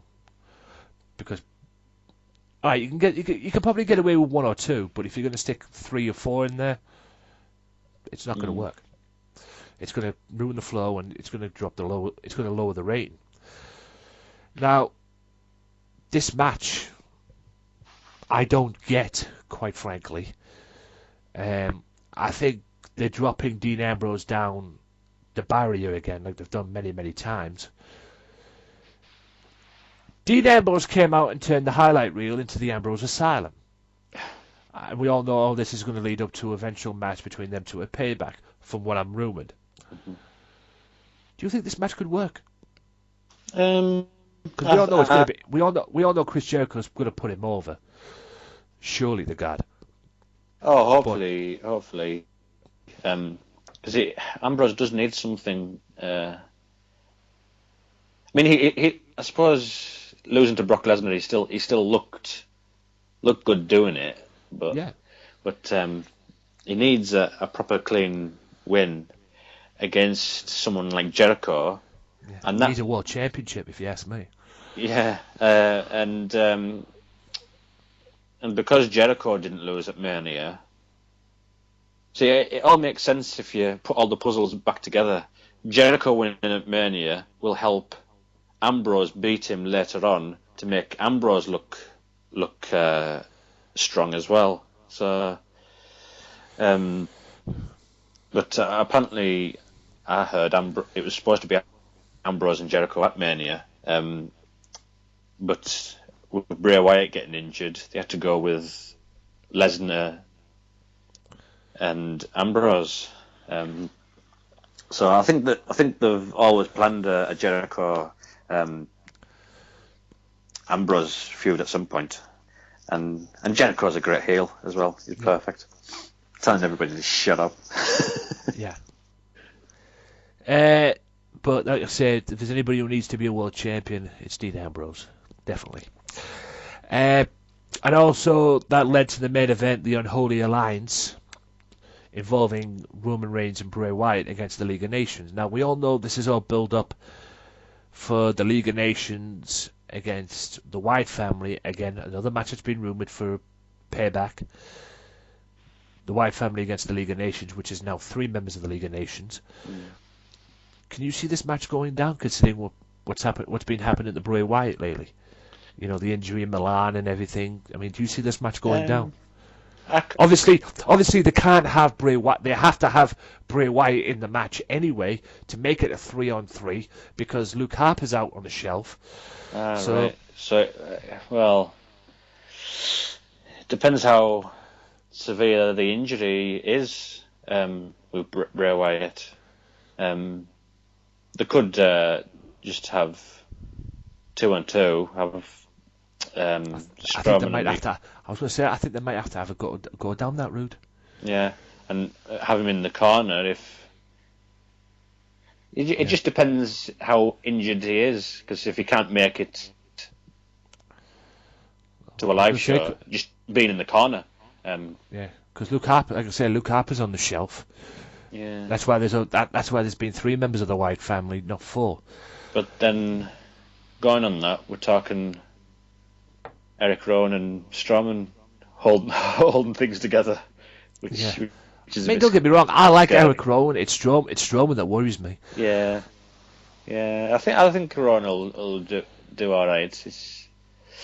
Yeah. I mean, don't get me wrong. The reason that Strowman has had no training. I mean, it's like WWE management just picked him out and said, "You'll be perfect for the Wyatt family. Stick him in." Yeah. Kind of thing. There's been no development there whatsoever. So you would think if Luke Harper was around, you would think it'd have been Eric Rowan and Luke Harper. I definitely to face the League of Nations, but unfortunately, it's not playing. I mean, it'd be interesting to see what happens. But if it's going to be a 6-man tag, they definitely need Bray Wyatt in there. Oh, definitely. Hopefully the injury is not too serious. Yeah, hopefully it's not as bad as people are saying. Because Bray Wyatt, as we said before, is going to be a good face. I'm just glad on his when he rambles on. He actually says, I still hate you," like Roman Reigns. So at least it's not one of those things where they get put in the tag team and they're starting hugging and kissing each other. At least it still goes back to that long feud he had with Roman Reigns. But now they've got a common enemy with the League of Nations. I thought, thank God they didn't just forget all that and Bray Wyatt and Roman Reigns are busy mates all of a sudden. Yeah. I mean, it's just difficult. I mean, it's like I say, they can't get a break. Bray Wyatt cannot get a break. No. It's from what it seems at the moment, but it'll be interesting to see what happens. What's your take on Raw then? What's your rating for Raw? I mean, I think I gave it an 8 during the week, if I remember correctly, because it was actually pretty good. Yeah. Like I said, the previous 2 Raws after WrestleMania have been very good. Yeah. Shane being in charge. Yeah, I enjoyed it. I'll probably agree with that rating. So it has been good, and Let's hope WWE keep it that way. Yeah, so long as I'm entertained, and yeah, as long as I'm entertained, I'm happy. Yeah, I mean, at the end of the day, Raw has been very good. Like I say, these past two, I mean, we all knew Raw was going to be good after WrestleMania because it usually ends up that way. And if it's not good in terms of in-ring product, it's usually good for the crowd. Yeah, I mean, lately, I think Jerry Lawler said it a couple of years ago. I think before the Survivor Series, when they were plugging the WWE network, he says on the pay-per-views is when things really happen. So I've always took that in mind now and gone, the pay-per-views are more important. So if the TV tells me why to watch the pay-per-view, then I'm happy. Oh yeah. So I'm not expecting a huge show every week, because I've found that the pay-per-views have been consistently strong. I don't care what folks say about booking and all this. If I enjoy the pay-per-view, which I have done consistently every month, there's always been something good on it, then I'm happy. I'd wish they'd go back to hyping the pay-per-view that they used to do back in the day. I mean, I watched a video on YouTube the other day when they were hyping up. There was Joey Styles, Coach, and Jerry Lawler. They were hyping up the WrestleMania 22 pay-per-view. And they were running through the card, and they had the music, the theme music in the background, which was Peter Gabriel, big time. You know, Yeah. I wish they'd go back to that as well. You know, go hype the pay-per-view, go through the card, go through the matches, and have the music playing in the background, the theme music. Yeah, and or the Mean Gene pay-per-view report, special report. Yeah, we'll be talking old school on that. Oh, Fucking hell. that why not? I mean, and then you could have the backstage interviews, like That would work, promos. but it'd be a case of who you know, who to get it, who finding that spot, who'll be finding that, you know, who'll be the perfect guy to get in, or the perfect person. I suppose you could put Renee Young in that spot. Yeah, I was thinking that. I think she does well on the pre-shows things. So yeah. I suppose you could put Renee Young in that spot as well. Yeah. The Renee Young report. There you go. Yeah. There you go. WWE. There you go. Something for the Renee. Yeah. If Renee's listening to this, you'd be fucking thinking, yes, please. Very nice. But yeah, I mean, be just thinking, because there's no male. Although Tom Phillips could be a fit as well. The lead announcer, who's now the lead announcer for the NXT, he could be a fit. Yeah. As well. So yeah, it's something to think about, WWE. But with that being said, ladies and gentlemen, we're going to go to a quick commercial break, quick little time out, and then when we come back, we're going to talk about the main event of the show, which is The Rock. 10 things WWE want you to forget about The Rock according to World Culture Wrestling. And then I'll play part 2 of a little bit of Michael Larkin. So stay tuned. We're not done yet. Be sure to listen to the Sunday Segway Wrestling Podcast. What? Every Sunday with Kenny Killer and the Galdem Sugar Shugs. Yes! Yes! With all the news, views, and laughter that you want. They like jet airplanes. Woo! They like long limousines. Every Sunday, the Sunday Segway Wrestling Podcast on Podomatic, iTunes, and YouTube. So why don't you choke on that, slap nut?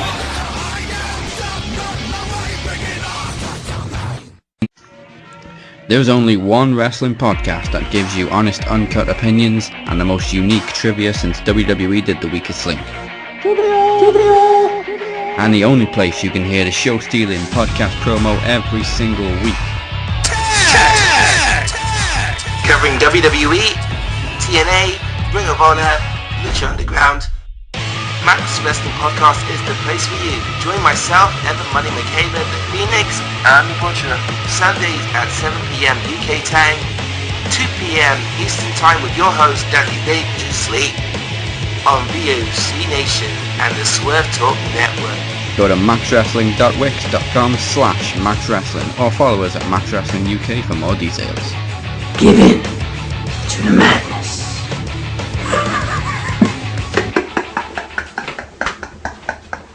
Right, now we're at a break. What I'm going to do is I'm going to go through the 10 things as normal, part 3. We're going to do 10 things that WWE wants you to forget about The Rock. Then I'm going to put a spot in there for the Michael Larkin interview. Yeah. Have the Michael, and then I'll put the Michael Larkin interview after that, and then I'll put in the outro and all that after the Michael Larkin, and it'll be done from there, kind of thing. Right. Just to make you aware. All right. So I'm trying to fit in that and get that Larkin interview that I did and get that out the way, because I've got another interview that I've got in the works as well with Andrew Lockhart that I want to get up there as well. So that's an interesting one as well. So look out for that. So yeah, well, if you're not going anything, you're okay. You don't need to do anything, like go to the toilet or get a drink or whatever. Yeah, I'm okay. I'm okay now. Oh. Okie dokie.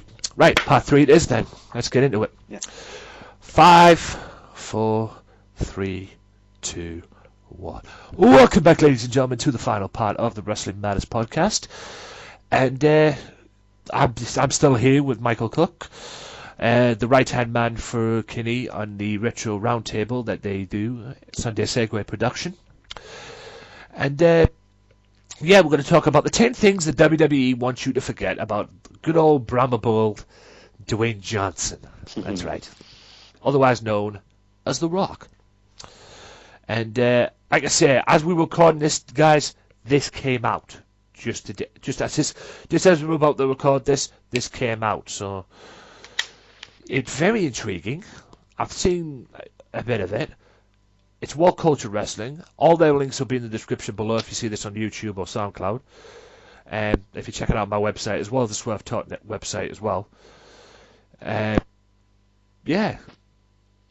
We'll kick off with number 10. 10 things WWE wants you to forget about old Brahma Bull himself. Number 10 is all the other people that were called The Rock. Because it wasn't just The Rock, Dwayne Johnson, ladies and gentlemen. I believe at one point they called Don Morocco The Rock. The Rock, Don They Morocco. called, they called Ole Anderson The Rock. Ole Anderson. So, I mean, what's your take on that? Well, I suppose they're calling him The Rock for his dad, Rocky Johnson. So yeah. Yeah, and the Rocky Johnson situation, which is hence the Rocky Maivia character. Yeah. They had him do first before they eventually broke him away to be The Rock. Yeah, it's very intriguing now.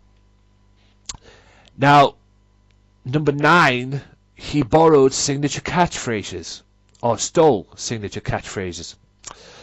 Now, we all know SmackDown, Jabroni Avenue, and all that stuff, and I think they were his things. I think he even put the SmackDown into a dictionary at one point, from what I saw on this as well. Mm-hmm. But it's Jabroni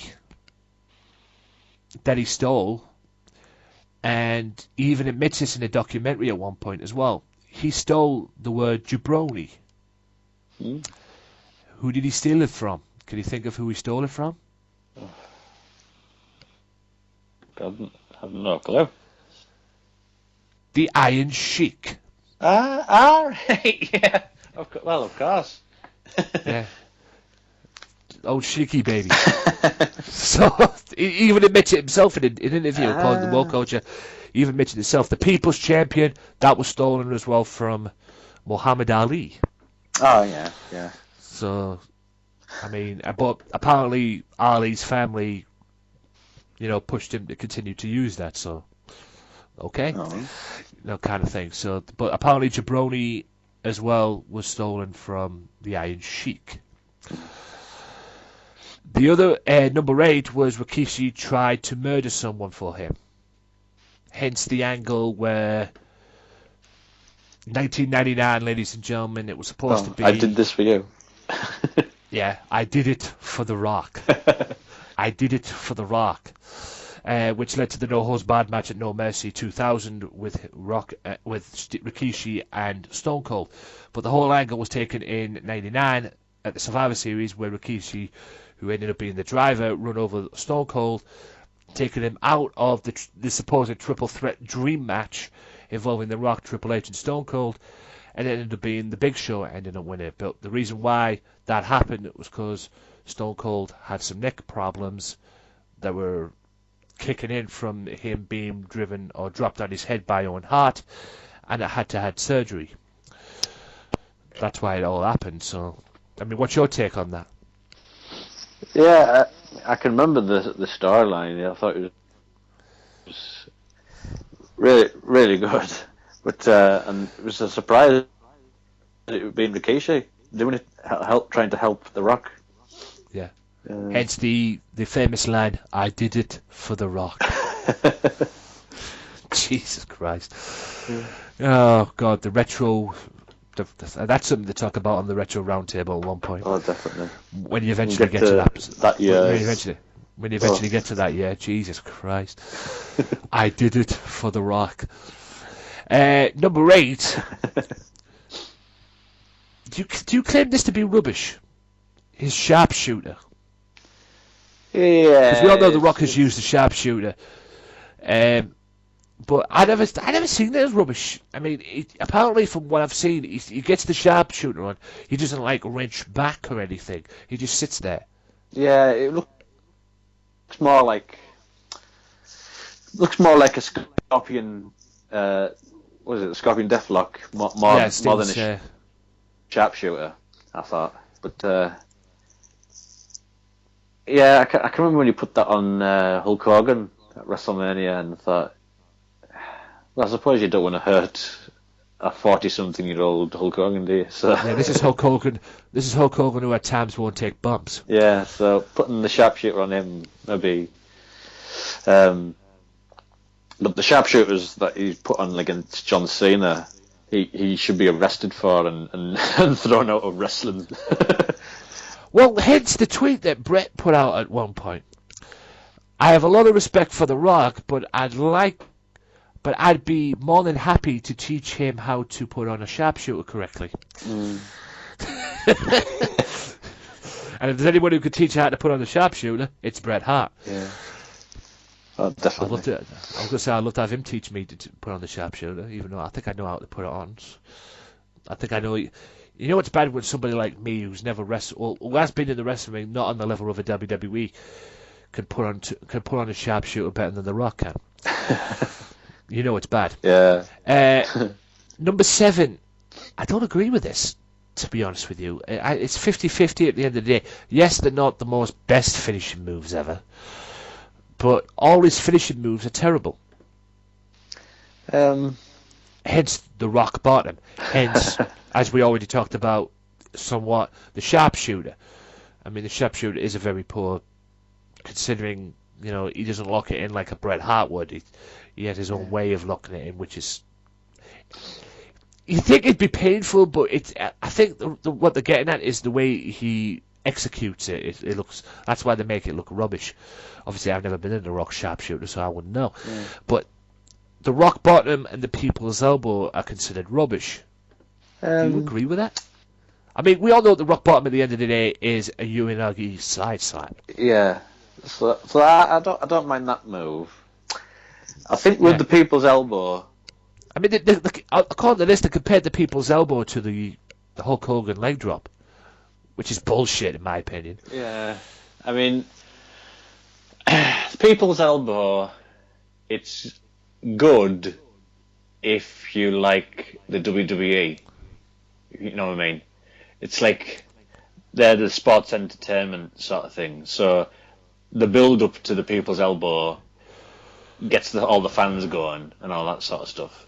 But if he was to do the people's elbow in Japan, I don't think he'd get over. No, and Ishii would get straight back up and headbutt him right between the eyes. So, the Japanese wrestler would get up and go, "What the hell was that shit?" So I think that the people's elbow is great for the WWE. So I'll go with that. I'll go that far. Fair enough. This is the same people's elbow, ladies and gentlemen, that ended the 400 and somewhat day title reign of CM Punk. Oh yeah. At Royal Rumble. The next one is the Royal Rumble crap. Now you're probably thinking to yourself what we're talking about here. The year Roman Reigns won it the first time. Okay, the first time Roman Reigns won it. When it came down to Big Show, Kane, and Roman Reigns, and they were getting booed out the build, and Roman Reigns was getting booed out the building, and then for some strange reason they sent The Rock down to help him, and then Roman Reigns won it. Rock raises his hands in the air, raises Roman Reigns' hand in the air, they boo him out the building, and then Rock has this puzzled look on his face that, the confused look on his face kind of thing. I mean, what's your take of that Royal Rumble? Because that was a poorly done Royal Rumble, in my opinion. Yeah, because the buggered that Royal Rumble as soon as Daniel Bryan say, "I'm going to be in it." So as soon as that was announced, if he wasn't winning it, then everything else would get shit on. So and the Rock coming out, I think that was supposed to make it so the crowd would cheer, but they were just that was one of the main reasons as well. To go back on a side note, to Daniel Bryan getting eliminated. That's the reason why people started shitting on it. Yeah, so him being in it in the first place was a huge mistake. If they wanted Roman Reigns to win, and The Rock. I don't know about that puzzled face. Did he really think himself that the crowd would change if he came running out? Because I mean, this is another thing as well. I mean, going back to Raw, I believe one of my mates told me this at work, at the Borough Ground where I work. He got insulted by by JBL saying, "Oh, the crowd are booing Roman Reigns. Oh, they like him really." Somewhere around about that. No, they're booing Roman Reigns because they don't like the fact that he's the corporate bitch. Yeah. I mean, he did that with the Night After All, didn't he? Yeah. The fans like to boo who they usually cheer. I thought, no, what? That didn't sound right. That you boo them, exactly. But you usually cheer them. No, we always boo them. No, we always cheer them. And they're booing Roman Reigns, probably booing Roman Reigns as bad as they're booing John Cena. I think with John Cena at the times, it's pantomimish. Yeah. It's pantomimish stuff, but... Yeah, I think with John Cena's boos, it's like... I think with John Cena's boos, because he's the modern-day Hulk Hogan. That's part of the show, isn't it? It's part of the show now. He's the modern-day Hulk Hogan. And I think he even proved himself that he stands up for his own man. He's not... All right, he's done everything for Vince McMahon, yada yada yada. I think at one point, especially during the CM Punk feud that he had leading into Money in the Bank, I think he proved that he's his own man, at least from what I got anyway. But hence with Roman Reigns, he's just the corporate bitch, as people claim him to be. That's why people boo him. And then with JBL, like I say, don't get me started on JBL. That could be a whole other podcast.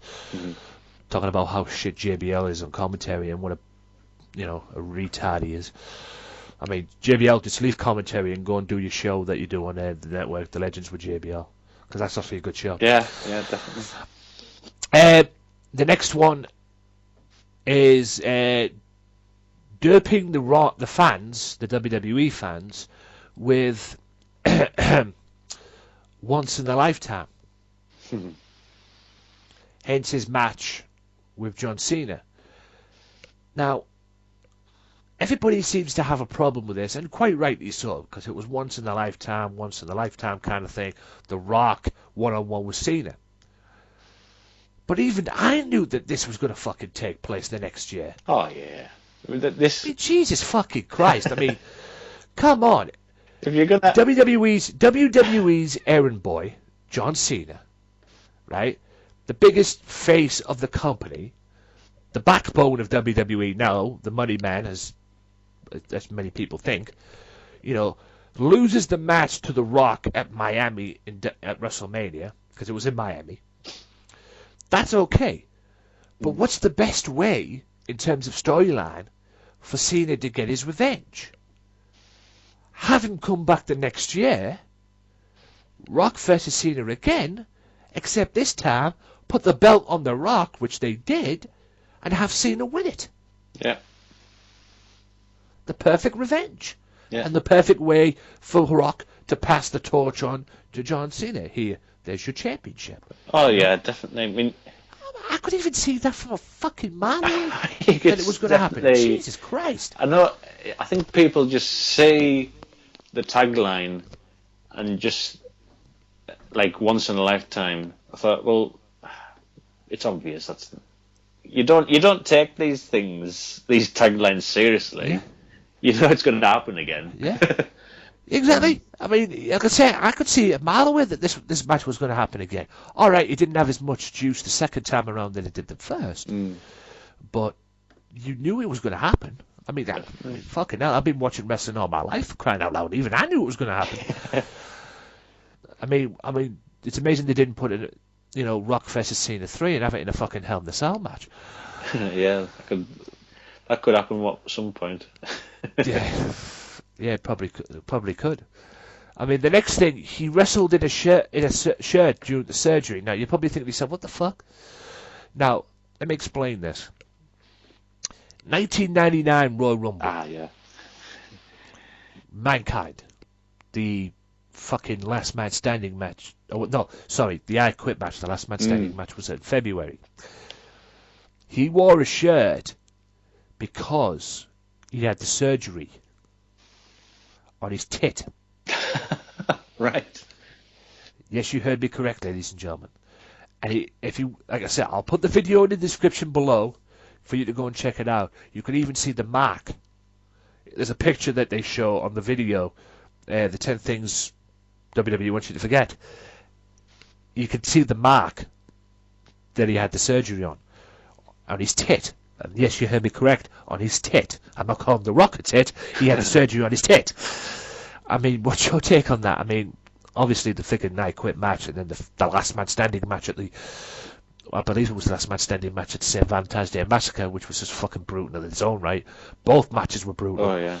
I mean, what's your take on that? I mean, could you understand why he had that? I mean, that's the reason why he had that shirt on at the Royal Rumble show.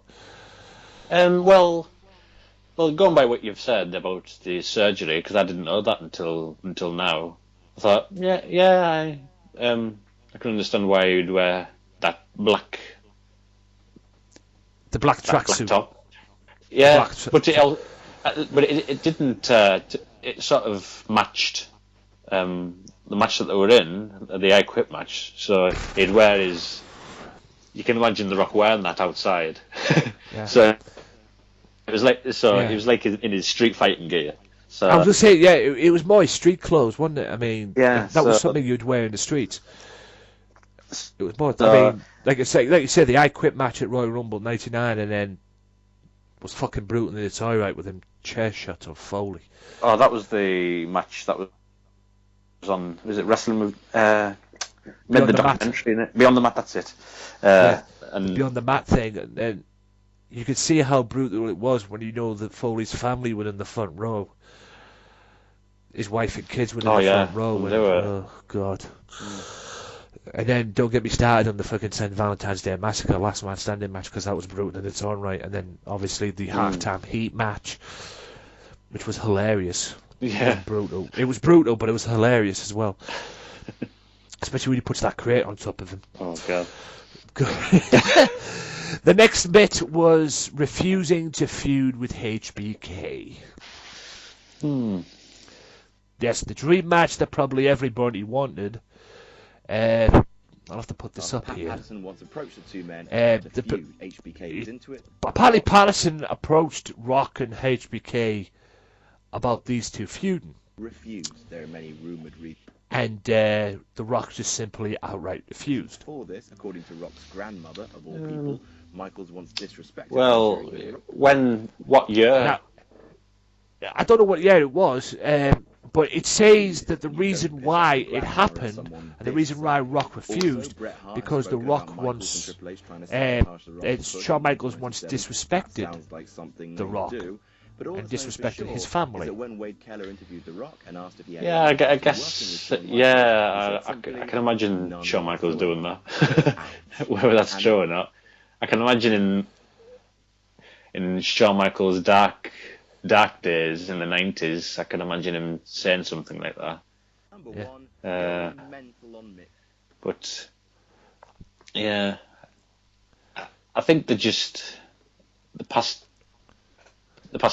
each other. I think they just when Shawn Michaels was gone in '98, The Rock was becoming more of a huge star.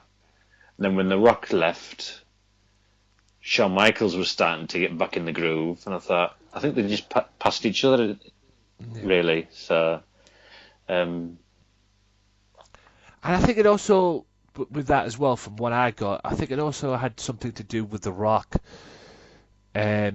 seeing what happened with him and Hart, as well. I think that played a part in it as well, with Michaels and Hart in the way, because them two didn't like each other. It's well documented that they didn't like each other at that point. Well, at that point anyway, and the disrespect and everything. And apparently, Michaels disrespected. I mean, these are just rumors, guys. Oh yeah. From what I got, but apparently, The Rock disrespected. Shawn Michaels disrespected The Rock's mother and stuff like that. But like I say, it's just rumors at the end of the day. And it depends when The Rock was asked, because if he was asked in like 99 or 2000 or something, when it's still raw, what he's allegedly said or whatever, he's gonna say no. But maybe in like 2010 or 2011, I mean, Brett's hugging Shawn Michaels now, so at least water can be put under the bridge and all that. So maybe The Rock would have agreed later on when he was starting to come back. So it just depends when it was asked for that particular rumor. Yeah, and go on to WWE's YouTube page, ladies and gentlemen, because there's a top 10 countdown of the fantasy matches that could have happened. From WWE's together, they had Big Show versus Andre the Giant, Sting and The Undertaker. This was number 2. Oh, definitely. Hogan and Rock and Michaels. And they have like a promo thing going into it, or what could have went into the match should it have happened. Oh, could you imagine after the Iron Man match, The Rock and Triple H, Shawn Michaels and The Rock at the SummerSlam? I thought they would have had it. Yeah, I thought they would have had that as well. Because I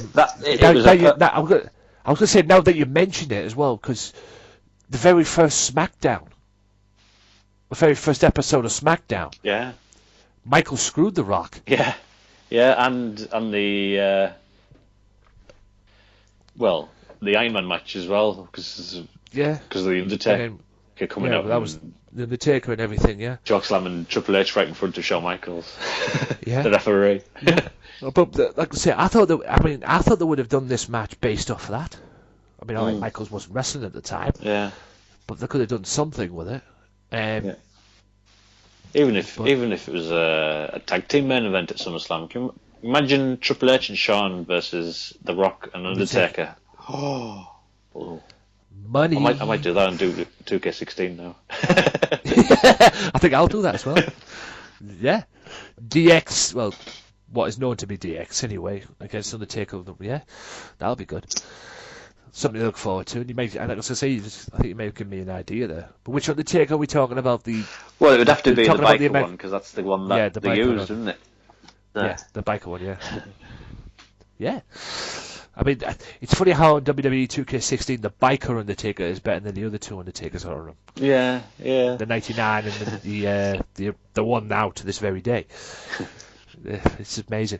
And number 1 was him beating the piss right out of Mick Foley, basically. And I've already talked about this. The situation that eventually ended up on Beyond the Mat, when you didn't realise how brutal the chair shots were in the 1999 Royal Rumble I Quit match until you see the family at the ringside. Basically, according to What Culture, the title of number one is, if I can find it, the title of number one was called Going Mental on Mick Foley. Which is basically what he did, didn't he? Oh, especially with the chair shots. Definitely, but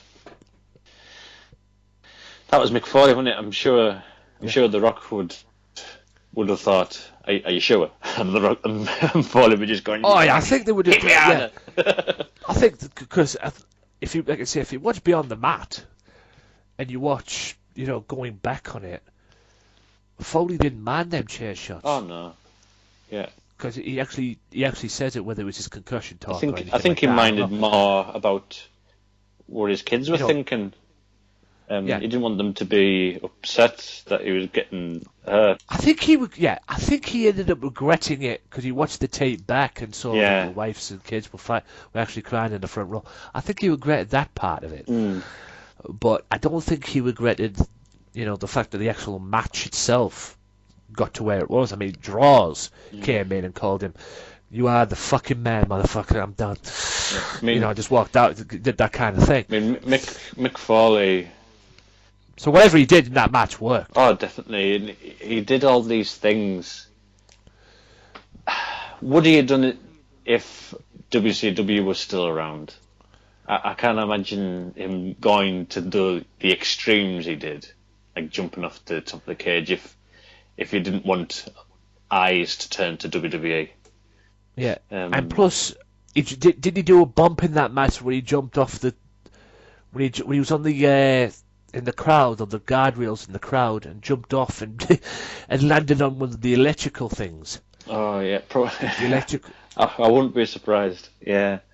Yeah. Oh my God! I mean, they were on the guardrail, the platform of the guardrail in the crowd area, right towards where the entrance is, and Rockside coming, and he knocks him off, and the next minute you just see Foley falling down, and he lands on the electrical equipment below. Yeah. He takes a bump off there. I was like, fuck. Oh, Foley, he put himself through the wars during that.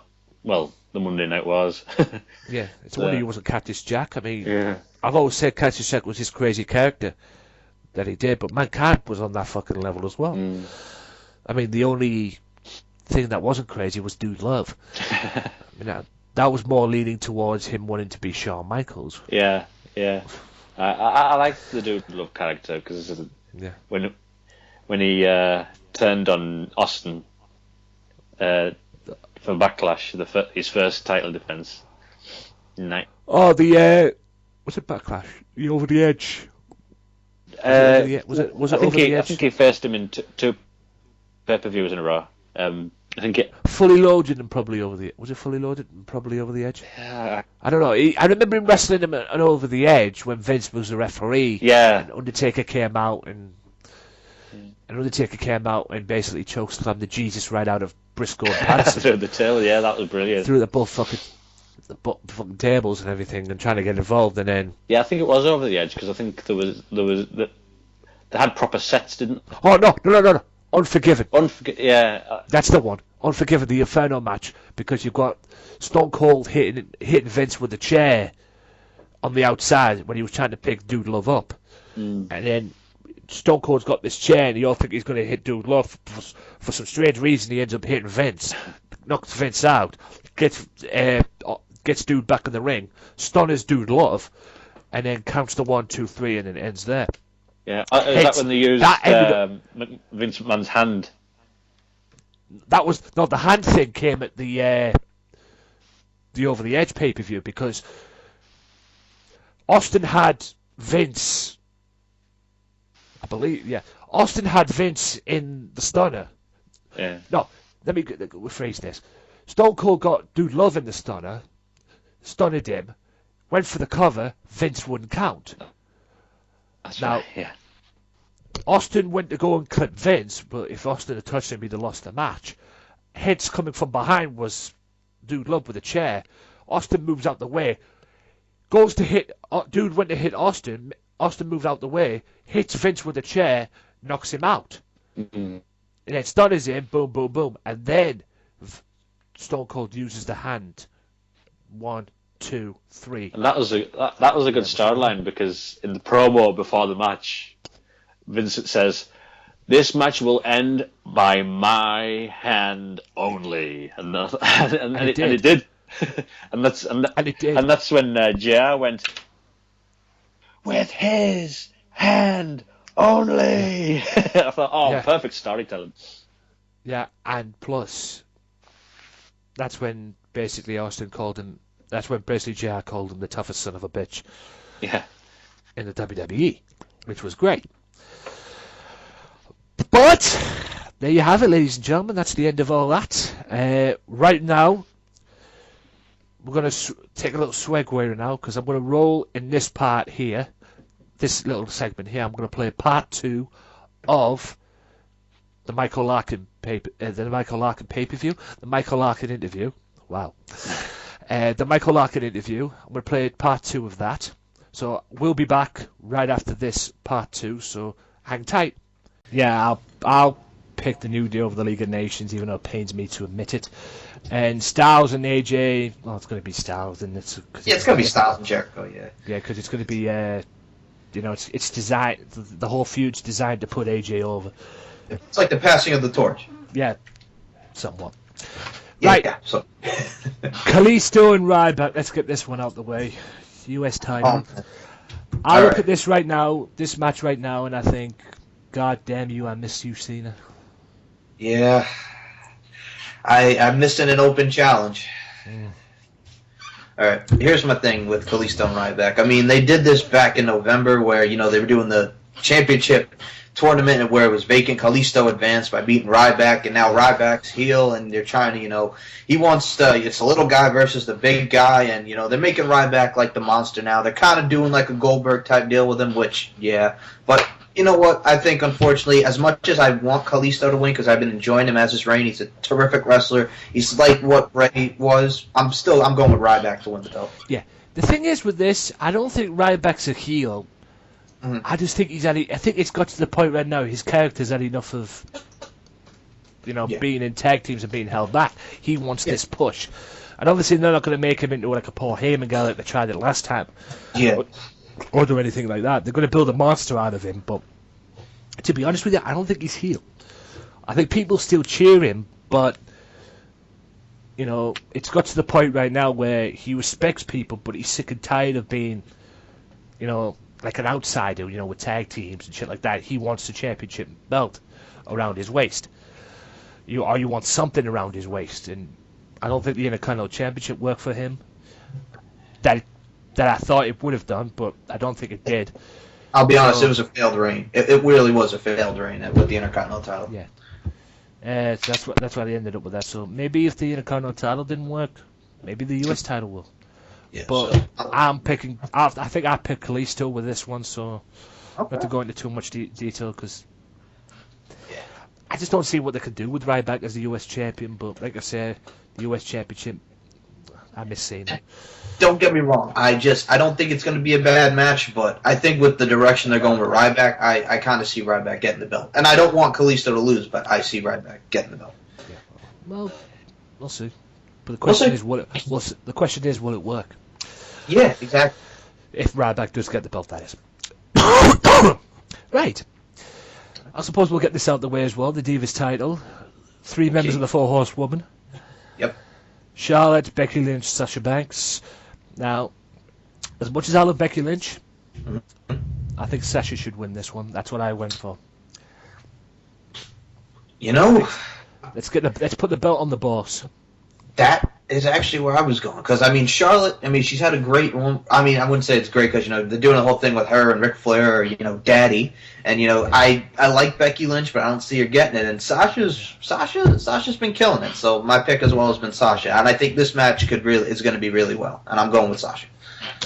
I think the thing is that it was great to have Charlotte be the champion and everything, and the Bella Twins' reign, as best she did anyway.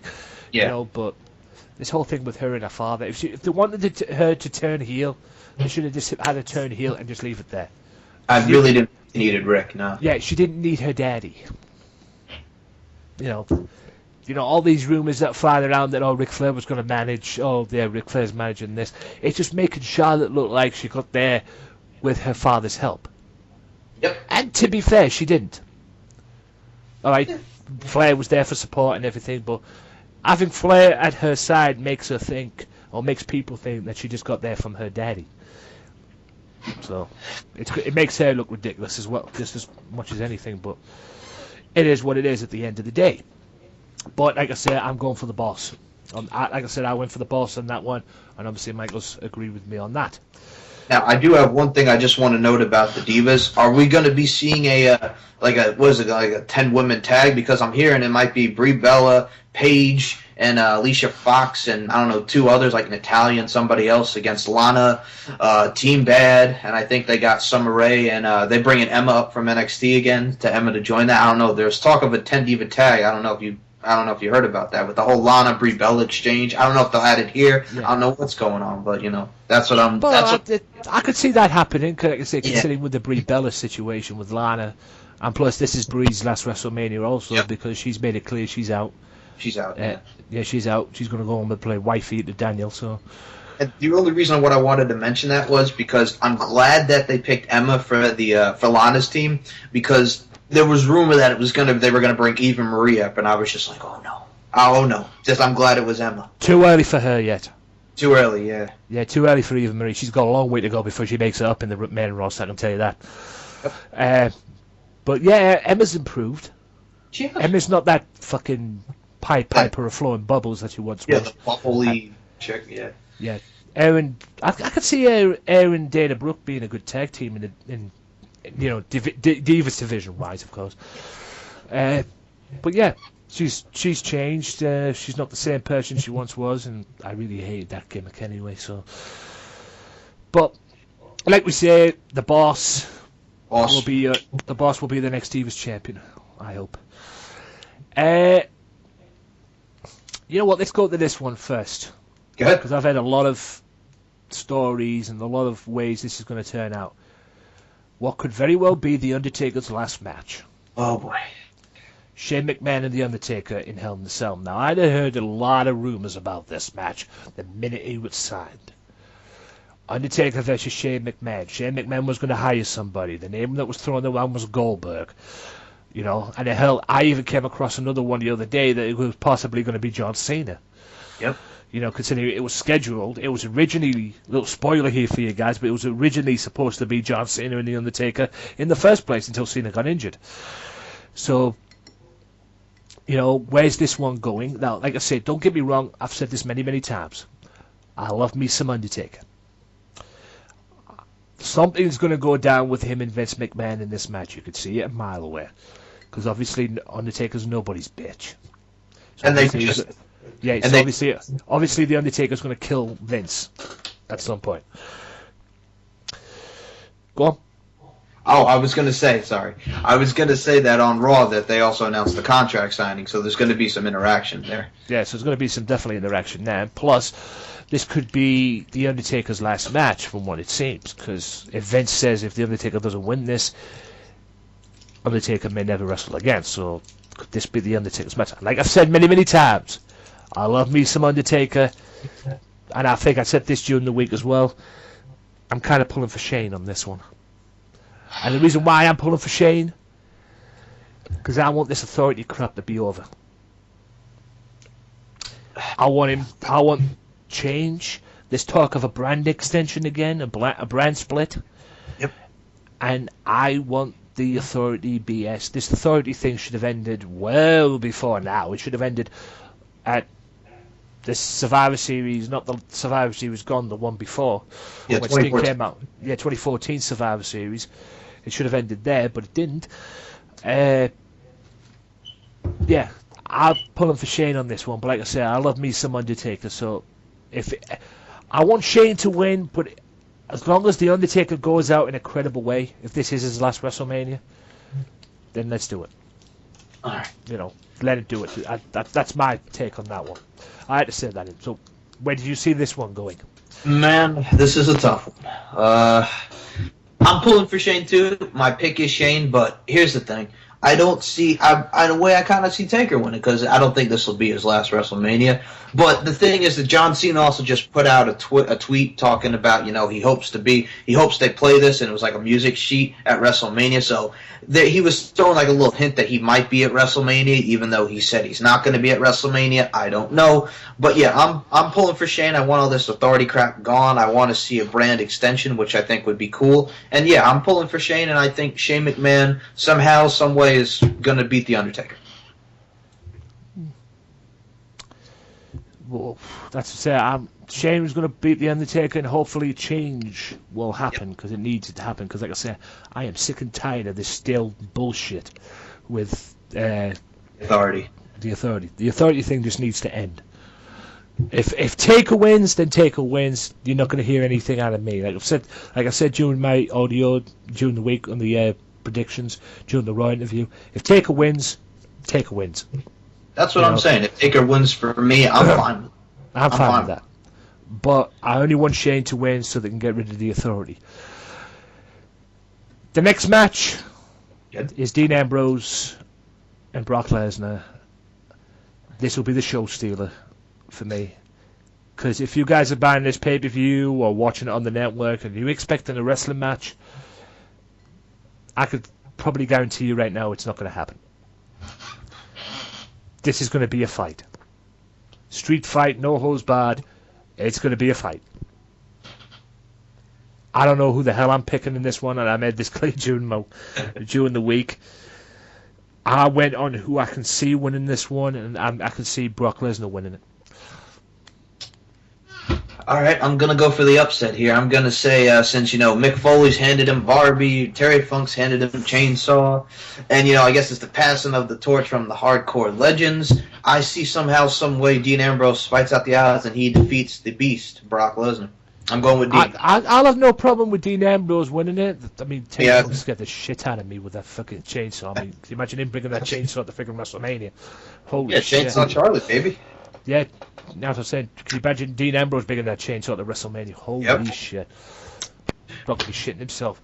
But like I say, it's like the things they've done in the past with Dean Ambrose. If Dean Ambrose wins, I will not complain, but it's like what they've done with Dean Ambrose before in the past. Built him up, and then take Roadblock for example. He got the 3 count, but his foot was under the ropes, kind of thing. Another failed move on that one. Don't get me started on Roadblock. Oh man! But like I said, I just don't see what they can do with him. I mean, if there's anybody who should be the face of the company, it's Dean Ambrose. But that's another issue for another day.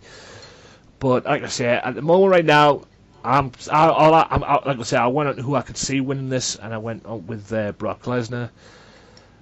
I hope Dean Ambrose wins, and if Dean Ambrose does win, I won't complain. I'm a fan of both these guys anyway. Me too. The only thing the only downside I had to this was, as we all know, guys, if you heard that this was scheduled to be Brock Lesnar, Bray Wyatt. Yeah, Brock and Bray Wyatt at WrestleMania, but courtesy of what happened at the Rumble, I believe it was. Yep. They decided to go with Dean Ambrose and Brock Lesnar. Was it the Rumble or was it Fastlane? I'm pretty sure it was Fastlane. The triple threat match. In the triple threat, because I think they liked the interaction of Brock and Dean, so they went with Brock and Dean, and then they did Brock and Bray against Bray and Harper at Roadblock. I was going to say my theory about the whole Bray Wyatt situation, Anthony, is I think they might be saving that for SummerSlam. Maybe. I prefer that to Braun Strowman and Brock Lesnar. Let me tell you. Correct. But I mean, they built that up for Roadblock, and we thought, oh yeah, we'll have the WrestleMania Dream match. And I said this on one of my podcasts as well. Yay, the WrestleMania Dream match! Brock Lesnar versus Luke Harper. Wait, Luke Harper? Yep. Oh, for fuck's sake! That's the kind of thing that went down, because you were expecting the Bray Wyatt match, and you get Luke Harper instead, and you wonder why probably Luke Harper's on the shelf. But anyway, and so I'm not going to say anything about the main event. We all know where the main event's going. Roman Reigns, Triple H, world title. I made this. This was the easiest pick during the week. It was Roman Reigns to pick. For me, probably the most predictable match of the whole card. Yeah, my pick here is Roman Reigns, obviously, to win the title. Very predictable, but unfortunately, I don't want to say this, but I think he's going to get booed out of the building. It's funny you should mention that because there's a WWE rumor flying about. Good. WWE rumor. Former member of The Shield turning heel right after WrestleMania 32. It has been something that has been rumored for months upon months now, and many thought it would happen, or already have happened. After capturing the heavyweight championship twice, Roman Reigns still is getting booed out of every building he enters. But he's still playing the fans' babyface. Well, it appears as if the third time may be the claim that brings about a heel turn for the former member of The Shield. And it is coming after WrestleMania 32, apparently. So I'm guessing WrestleMania 32, after WrestleMania 32, it can only be Monday Night Raw. Mm-hmm. So I'll be happy with this if this happens, but you know, it's a case of, you know, believe it when you see it kind of thing for me. What do you think of that?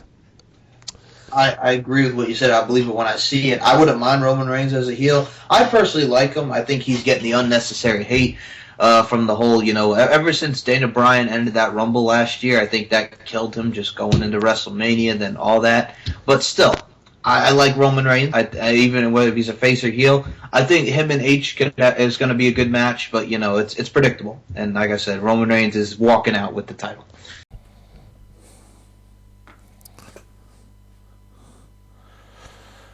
Welcome back, ladies and gentlemen, to the final part of the Wrestling Matters podcast. Now, I want to leave you on something. Before I do that, like I said at the beginning of the program, or the podcast rather, check out all the Offshoot Radio, Sunday Segway, Offshoot Radio on the Third Talk Network.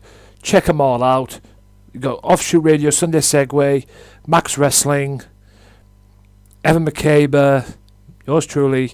Check them all out on the Swerve Talk Network. You know who they are. You've heard them before. Check them out. Swerve Talk Network. SwerveTalk.wix.com/network. It's a mouthful in itself. Also, check out the Mystery Island as well. More information on them in the coming weeks on the podcast. All the links to them will be in the description below. Be sure to check them out at all costs. And I want to leave with this note, ladies and gentlemen. I was going to say this at the beginning of the podcast during my little, talk with you guys as I do. But I thought, no, I'll save this for last. Because it fucking cracked me up when I was watching. You know, it was WrestleMania week last week. And we all watched Hall of Fame. Very good Hall of Fame. Freebirds going in, Bossman going in, Sting going in, and yes, TMZ were right, he did retire. But the one thing that got me was actually not all the inductees. It actually happened during Stan Henson's induction. Now, you know the induction videos they play? They had a lot of people talking. They had Bradshaw, I believe, and even Laurinaitis himself got involved as well. John Laurinaitis started talking. Now, it wasn't the fact that Laurinaitis was on there or Laurinaitis was talking. Something got me. Underneath, he told you who was talking. It was John Laurinaitis. But it wasn't that. It was underneath the name. I want to know who the hell backstage put John Laurinaitis and then underneath the name put WWE Legend. Did I miss something? WWE Legend, what, for being talent relations backstage? For being clown shoes on national television? You know? For being basically CM Punk's bitch for most of his tenure on television. And hell, the last time I remember him being on TV, he got rock bottomed by The Rock. And then people was elbowed. What the fuck did he do to get WWE legend? Is it because he signed a Legends contract or something? I mean, for goodness sake. I mean, seriously, did I miss something? I've been watching wrestling. I've been watching WWE now since 91 at the most. Maybe earlier. But ever since I was a wee child.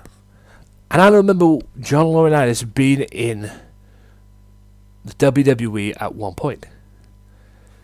He was a star in Japan. He was in WCW as the Dynamic Dudes, or Skater Boys as I call them. You know, we all know Shane Douglas was a star of that team. But he was a big hit in Japan. He invented the Ace Crusher, or the Stunner, or the Diamond Cutter, or whatever the fuck you want to call it. You know, he invented that, you know, and he did all these stuffs and everything, and hell, he was even talent relations for WCW until the closure. That's how he ended up getting the gig in WWE. Not once did he compete in the ring for WWE that I remember. So where the hell does he get that right? Or where the hell do people get that right? I mean, what the fuck is WWE coming to? I mean, CM Punk was straight up right, man. You know, gland-handling douchebag yes man. And sort of brown noses. John Laurinaitis, WWE legend. If that's not an oxymoron, I don't know what the hell is. The only legend out of the Laurinaitis family is Animal. Because he was a part of one of the best tag teams, if not the best tag teams to ever grace the professional wrestling business. It's damn sure certainly one of my favourite tag teams, if not the favourite tag team of my eras in professional wrestling as well, the Road Warriors. I grew up on the Road Warriors, believe you me. They are the best tag team to ever grace wrestling in general. That was the only Laurinaitis that I remember becoming a WWE legend.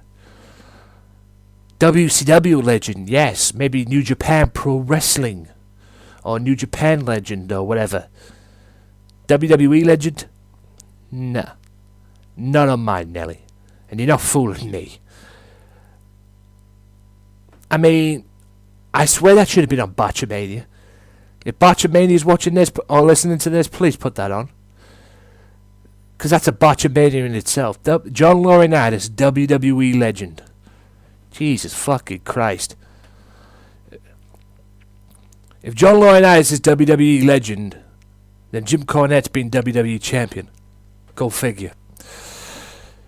Anyway, guys, that about wraps this up for the podcast. Hope you've enjoyed that little rant there. John Laurinaitis, WWE legend. Thanks again for listening. I'll see you next time. Peace out. Well, enough is enough, and it's time for a change. Professional wrestling, this is it. This is us standing up. Yes, yes, yes, yes, yes, yes. That's 13-14.